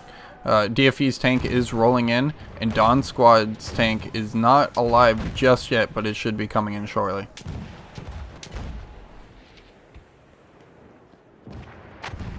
But we're seeing the effect of all these mortars. You don't see that on many other maps, but with how open it is. Yeah, mortars are not a popular gadget of choice. Both. I think that's Spaghetti Joe doing the most of the mortaring back there. He got sniped by TNT Grenader with that lapel. Yeah, but especially with how stagnant a lot of the players are in their positioning, just because it's very safe. It's interesting to see people taking mortars to kill everyone that's not moving, pretty much. But DFE does have 2 repairmen on their tank there, which I think is a very good idea. But with how aggressive they're playing with their tank with only 8 minutes left in the game, like, if they lose that, that's only like one chance they have left, pretty much, before they can before they're done with the tank, and Dawn Squad's tank just spawned in and had a perfect sight line to blow up DFE's tank. So I wouldn't be surprised if Dawn Squad gets the advantage on this flag. Yeah, and for a moment there, it looked like DFE did have the advantage, but Dawn Squad was able to clear up everybody. Yeah, just Dawn Squad's has these caverns locked down, and with Dawn Squad's Saint Shimon coming in with that spotting scope and the light machine gun, I wouldn't be surprised if Dawn Squad takes this flag pretty handedly.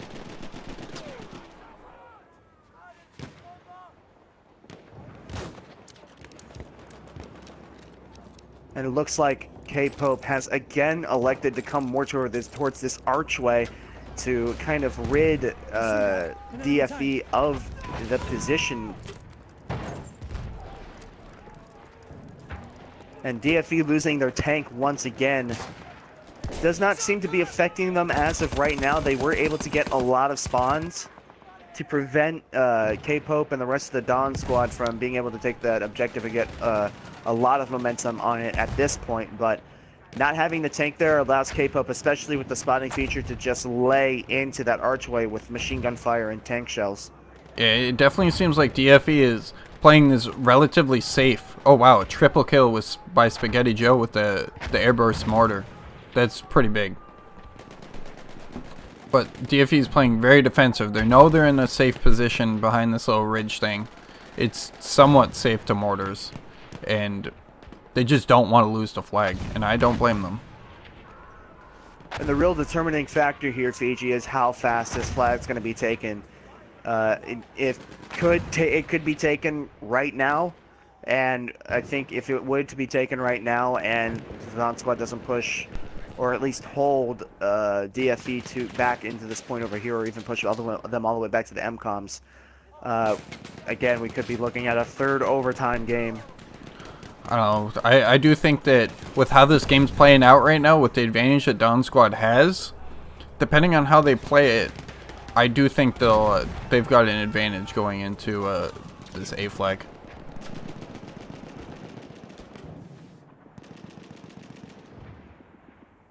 But it does seem like Dawn Squad's tank is in that great positioning. I wouldn't be surprised if they start pushing up right now. They have tried that once before, and there they go. K-Pope is going to go all pedal to the metal, slamming his foot down on the proverbial accelerator here. He's going to take a shot from the Fox with an AT grenade, or it's AT rocket rather, but he returns fire, and bye-bye Fox. And DFE's tank as Phoenix comes in with a cavalry. Yeah, DFE's tank is about to run right up on Dawn Squad's tank. They do have a 2-minute grace period, if you will, of if they lose their tank, that it'll be able to respawn again. But I feel like this is hyper aggressive attack. But Dawn Squad's, I don't know if his repairman can make it happen. Yeah, K-Pope is about to go down, I feel. There's just too much happening. Yep, and there he goes. I think that's really big. If their tank driver's not on top of it, they could be without a tank for almost 5 minutes if they don't pay enough attention to when the tank respawns.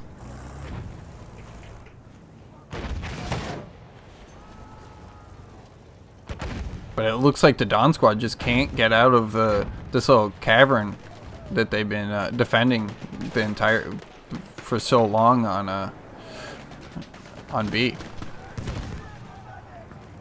I would think that they'd want to start getting some flanks, but with how long the sight lines are, I wouldn't be surprised if there's light machine guns aimed over there. And down goes Avalanche in DFE's tank as well, and Dawn Squad trying to get one final push to get enough bodies on the point, but I don't think they're going to be able to do it from that far out. But it is important to note that Dawn Squad will get their tank back first. Yeah, the Dawn Squad does have a much larger window for them to respawn in their tank, and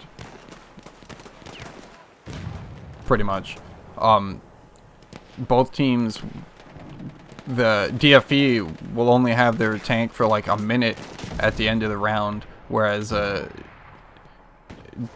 DFE will... Wait, I think I said that wrong. DFE will have the tank for a lot less time at the end of the round than Dawn will. Dawn Squad's tank will be alive a little bit longer. But so far, DFE has not been able to push onto this point and capture it. So right now, I think the advantage goes to Dawn Squad. They do have position set up. DFE is running a lot of snipers, trying to get some more spotting flares out, trying to figure out which nook and cranny Dawn Squad is hiding in, but Dawn Squad does seem to have an advantage right now, and they do get their tank back first, as I've already said. Yeah, I definitely think Dawn Squad has a momentum right now. It seems like DFE is a little bit on their back foot with they're almost playing it as if they're expecting to go back to A already. Like it seems like they're in defensive positions for A and not on position for B. It could have just been that they were all squad wiped though.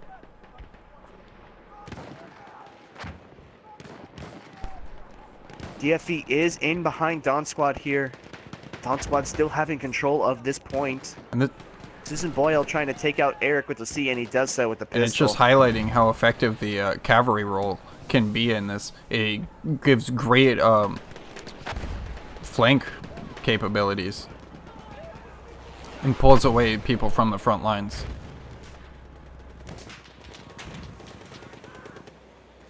And it does look like Dawn Squad's tank is back up. He's going back to his little cubby and in that overpass, which is, thinking about it, it's actually a pretty good spot because he cannot get hit by the mortars of the DFE team. That could be why he's going over there.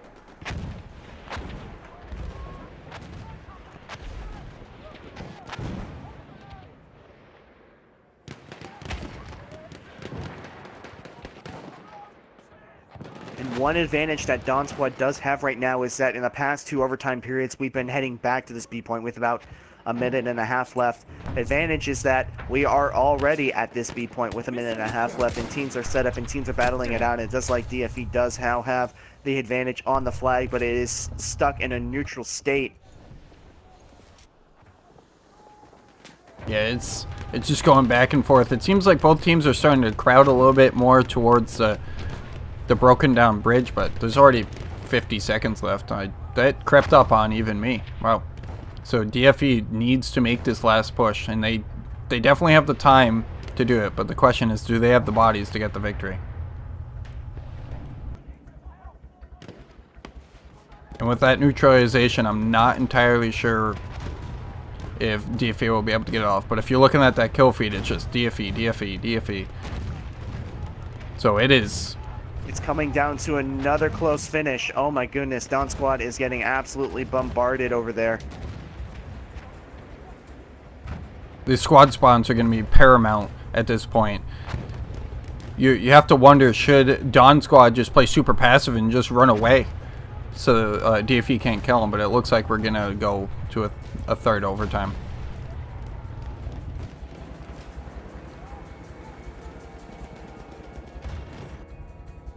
And it is unfortunate, but I'm not sure how many games we can reasonably cast. It does go on the borderlines of just repeating itself over and over again, and these teams might have to continue this at a later date. I don't know. I'm in talks with leadership to see what we are to do here, but we are, regardless, going to a third overtime between DFE and Dawn Squad.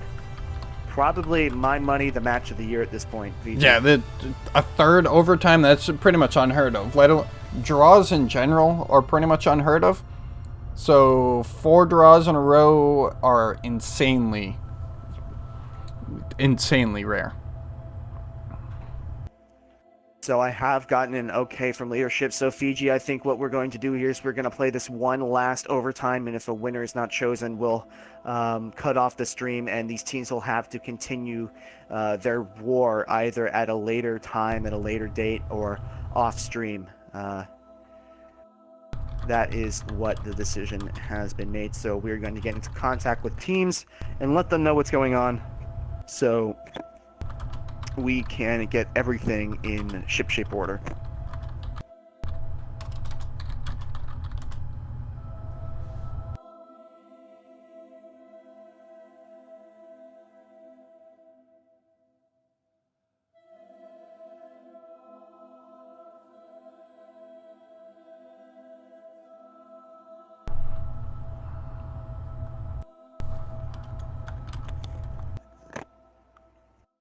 All right, so they're going to be playing. Unfortunately, I do. Oh, sorry. One more time. I was going Go to say they're going to play one last match. So overtime round number 3, and if it ends up in a draw, we'll end up letting them pretty much go to sleep. Yeah, and letting us get something to eat. It's been a long cast here, so unfortunately we do see the cries in the chat. Unfortunately, we cannot switch the map. The map needs to be played on the map that was tied. So as much, believe me, as much as me and Fiji want to see some green for a change instead of the desert, we cannot change the map, but we are going to go and give these two teams one more overtime period on stream before we are going to have to cut it off and resume the personal lives of our own here. Yeah, this is definitely in for a treat, but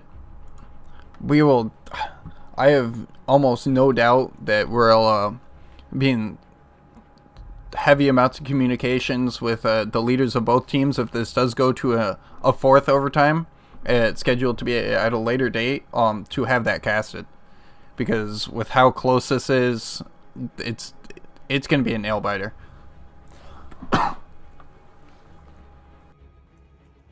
But this is just showing how much this game is of attrition, and I did manage to catch the bridge breaking this time. some new gameplay, some new breaking news. The bridge has fallen. Yeah, and I know some people are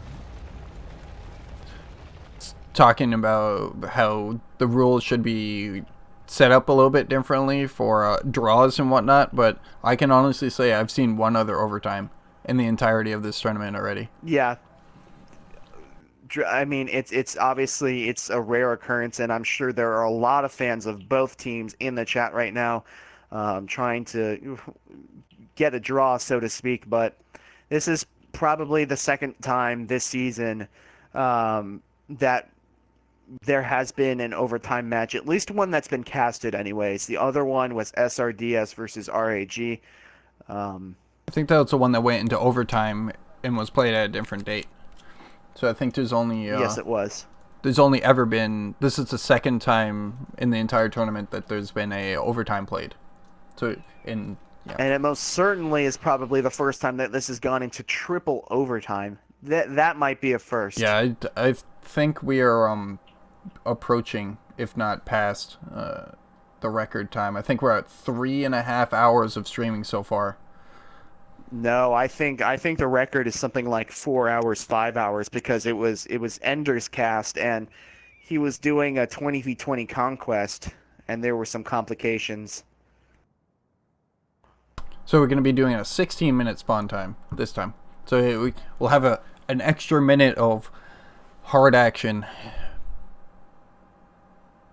So it is interesting to see how over the course of all these overtimes that the strategies have been developed. Like, I know that this is very hard to endure as a player playing this long, at such a high level. But I mean, these teams are going to have such refined strats for this map, and just plain map knowledge, at least from the sides that they're attacking from, that it's going to be...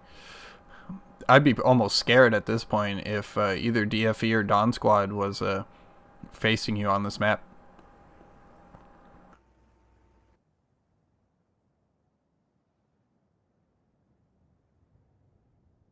And we are getting that extra minute of action, and that might play a lot into the outcome of this map, because I know for the past two overtimes, it's come down to the final minute, and I'm sure the teams were wishing that they had an extra minute to maybe be able to get some position and get their players on the point and maybe even able to capture it. So that might change the tide, really. That might find us a winner here in triple overtime. Yeah, I mean, I wouldn't be surprised.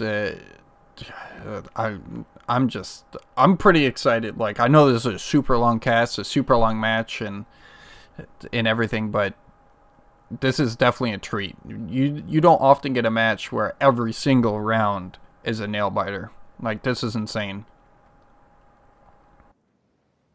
Yeah, I completely agree. As tired as the players are, as tired as I'm sure me and Fiji are, because it is a draining activity. It's been a match that has been an honest treat to watch and to cast, and I'm sure to play. I'm sure as tired as these players may be, they're having the times of their lives right now, duking it out against some of the best competition in Europe. Especially with how much the Battlefield servers have been lagging as of late. These people are probably like, thank God Yes, I can absolutely. play an even match for multiple hours without lag. Does look like both teams spawned in. And we're going to be running towards B. It'll be interesting to see which side people prefer. It looks like Don Squad is doing the same thing. They're going for the inside a little bit. Oh, it looks like they changed it up a little bit. They're going more towards the broken down bridge this time compared to putting all their team in the covered cavern part.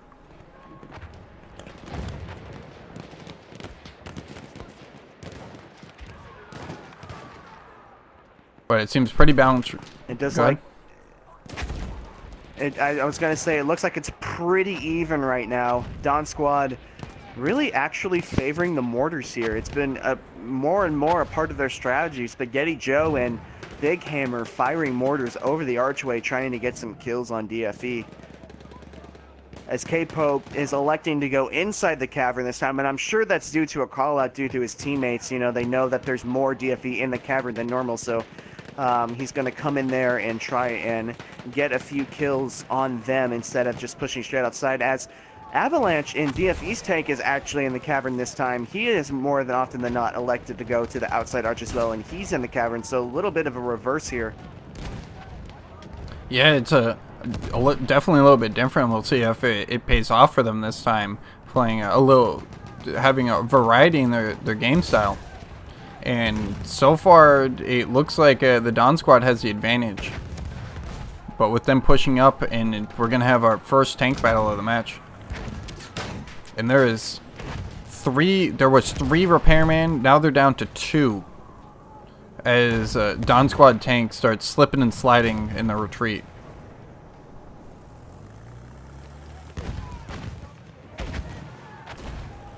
Yeah, Avalanche getting in there early, and now he's starting to get bombarded by AT grenades from the top. Snowman and Razor trying to get on him, but it looks like, oh my goodness, Snowman with dynamite. I thought that Avalanche was going to be able to get out of that. It looked like he had 3 repairmen on him that time, but he was unable to do so.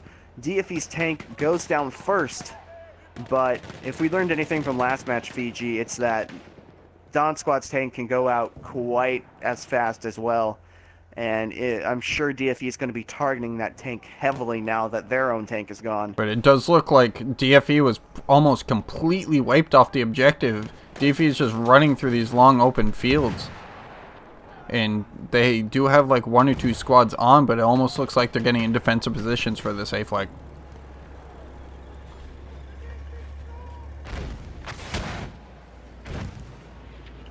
It does look like this capture. Oh no! Right as I say that, DFE does get enough bodies on the point to neutralize the flag, and all that work that Don Squad has done has just gone out the door. And speaking of down and out, down goes the tank. K-Pope is now out as well, and DFE is storming back over on this archway, trying to get positions here.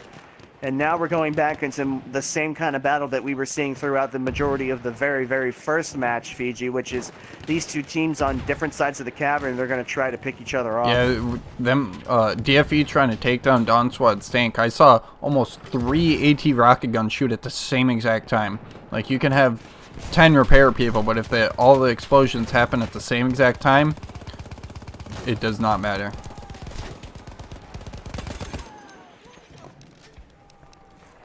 A very good point, as now it looks like DFE is setting up their bipoded LMGs and their snipers up on this archway. Perhaps reverting back to the first strategy that they were going through. It worked not mediocrely well, but decently well. That was the better word. Sorry, English major can't English very well. But as you can see, I'm on a first-person perspective of Eric with a C, and you can just see how crazy it is. Like, looking at a third-person perspective, you see a lot of people are very passive and not playing very aggressively. But then as soon as you jump in first-person perspective, it's like, wow, this is insanely crazy. Like, just every corner you turn, there's 10 people shooting at you practically. Phoenix's Ghost getting a cheeky bayonet charge kill and then getting another kill with the MP18 as DFE is slowly trying to get into that cavern. Now they're smoking it out, trying to get position.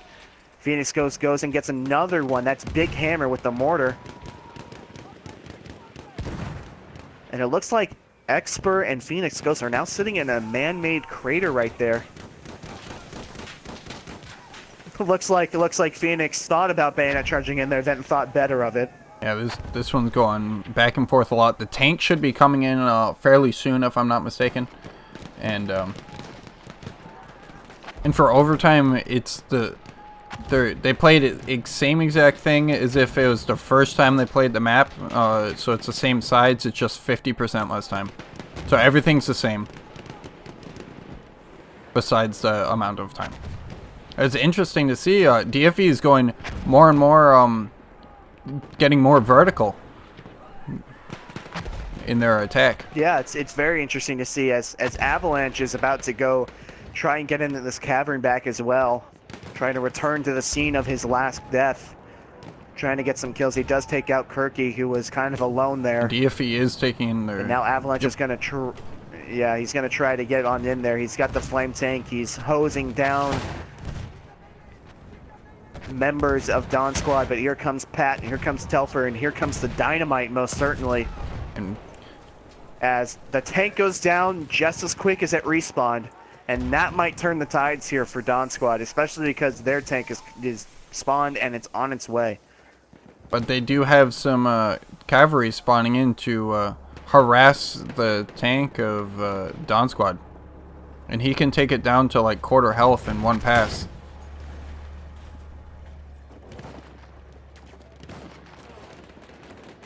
But it does seem like the closed-in cavern part is the storyline of this entire game. They have to, like, if they can get that all cleared out, they'd be able to push on the flag, but that's also saying if they could kill the entirety of Dawn Squad, they'd be able to capture the flag. But it is interesting that every single round we played so far, each team is favoring the same positioning. Like, DFE always goes on this broken bridge, and Dawn Squad always goes inside where the sentry kit would spawn in Conquest.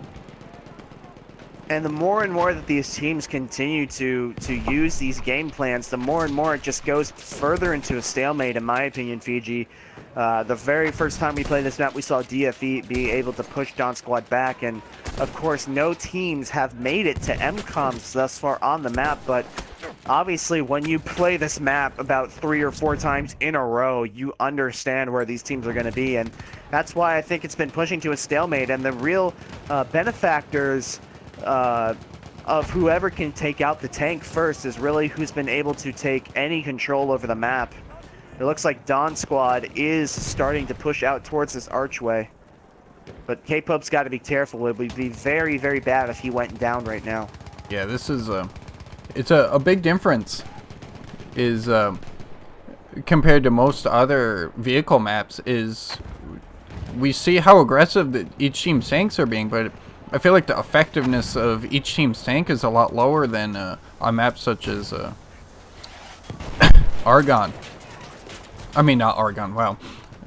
On Amiens, where yes, the map that doesn't have any tanks. You're correct.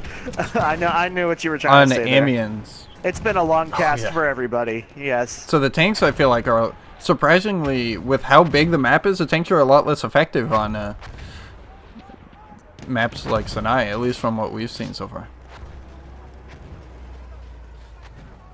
Does look like Dawn Squad is gaining a bit of momentum now. The flag about 50% of the way captured. And with 6.5 minutes left, Dawn Squad was taking a little bit of a lead, but it went back to neutral. It seems that the Dawn Squad starts capturing the flag when they start pushing out of the caverns. At least that's what, yes, it does. What I've been picking up.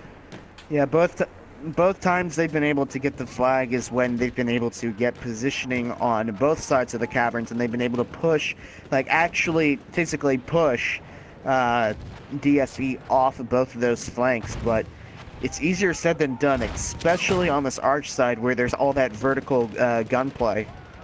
That verticality to do with, as DFE's tank has spawned in and is back on the point. Hopefully for the fans of DFE, he stays alive a little bit longer than he did that last time out.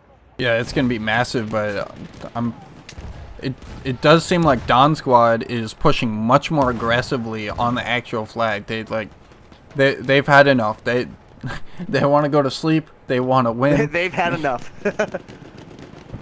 And I definitely think the key is to push where the other team is hiding. So for Dawn Squad, they need to push on this bridge side, because if they capture this bridge, it's actually a pretty good defensive position for them too. It favors DFE a little bit just based on how the hill is, but I definitely think Dawn Squad is playing this correctly. And wow, someone just got a quad kill. But that was Pat Internet Flat with the SMG08. I keep calling it the new one, even though it's not a new weapon. It's been out in the game for a while. It just feels so new, and it's completely different. So it might as well be, right? Dawn Squad is seeming to get momentum as Telfer is back and forth strafing, and he does get some help from his teammates there. But now Dawn is through on both sides of this archway. Spaghetti Hero taking out Telfer. Spaghetti Hero playing such a consistent game. And it is good gameplay from Dawn Squad. They're forcing DFE's heavy tank to stay pushed back. As soon as he pops out, he's just getting hit by mortars. He's getting hit by Dawn's tank. And it's forcing DFE's tank to not be very effective. I got a question for you, Fiji. How many repairmen does it take to keep a tank alive? Apparently the answer for DFE is 3. There were 3 repairmen on Avalanche just now. I mean, like, how many monkeys does it take to screw in a light bulb? How many DFE repairmen does it take to keep the tank alive? I mean, every time one support dies, I look over and there's like 3 more. Yeah. And multiplying like rabbits. But that's the key. They understand how important it is to keep their tank alive. And we're approaching the time where if the tank's gone, it is gone. And it looks like DFE's tank is getting in trouble, but they have 3 repairmen repairing this tank. So it is going to be practically impossible to take that tank down unless they have their tankers repairmen done. But it does look like Dawn Squad's tank went down. I did miss that. Pat with a triple piece with the dynamite. So it does look like Dawn Squad is lost their tank, if I'm not mistaken. I'll take a quick look at the scoreboard. Yes, their tank is down. So DFE does have the tank advantage. They have the mobile heavy hitting spawn point with 3 repairmen. And DFE cannot afford to lose their tank now. You lose the spawns on the flag, and you lose a very big distraction, first and foremost. So they have a total of, I think every single one of their support players has a repair tool, if I'm not mistaken, because there's Really? 3 people following the tank right now. And then more supports keep spawning on them. So this is dedication to keep that tank alive. And with 2 minutes left, it's almost like they're planning on attacking A with like almost no time left. They just need to be very careful about this tank placement with only a handful of seconds left before they capture the flag. And it looks like DFE is actually going to take this objective, and this might spell doom for Dawn Squad here, with how long it has been able, or how long it's had to take to be able to capture that objective back. with only a minute and 50 seconds left, DFE is in prime position here as their tank is up and Don Squad's is not. And I don't know when exactly it went down, but it might not get back in time enough for it to do a lot of damage here. And DFE's tank is going hyper aggressive here, and all of... Oh, we're going to see 1 melee, 2 melee. Let's see if we can get a third. Does it get a third? Oh, I got 2 melees in a row, so I had to... DFE is swarming Don Squad. They're going all the way around the point. DFE having Don Squad on their heels. Yeah, that's a momentum killer for DFE to get knifed. I mean, for Don Squad to get meleeed. To have 2 people in 1 squad get meleeed, like, I can only imagine what their chat's like. That's pretty tilting. And with only 50 seconds left, I think this might be the end. Yeah, that tank has respawned, and he's going to come straight in and find the cluster of DFE there. Oh my god, and, he's doing a 6 slide. Slipping and sliding around. So this is when I say the spotting tank that they picked was not the correct choice. I would have picked the field assault tank, ran in, suicided pretty much, and down a pigeon strike. Because the DFE is so clustered up. With 20 seconds left, there is no possible way that Don Squad can capture this objective now. That is probably going to be it. DFE is going to take this game in triple overtime. And I cannot believe I am saying triple overtime, but this has definitely been the match of the season so far. DFE taking the victory in triple overtime. What a fantastic match. What a long match. What a game, or a game of attrition, as you have said multiple times. And finally, we do have our winner, and the poor folks over in England can go to sleep. And Ireland. I think DFE is an Irish team. Ooh, that was crazy. Like, Don Squad almost made the comeback too. They had the flag halfway captured. The tank's choice that they picked at the very end was different than I would have picked, but with the amount of time left, I don't think it really affected the outcome of the game. So that is going to be it from us. I am Catalyst, that is Mini Fiji, and this has been DFE versus Don Squad, part of the Europe qualifying bracket for the 100 Days Offensive Tournament. Thank you all so much for watching, and we will see you all very soon.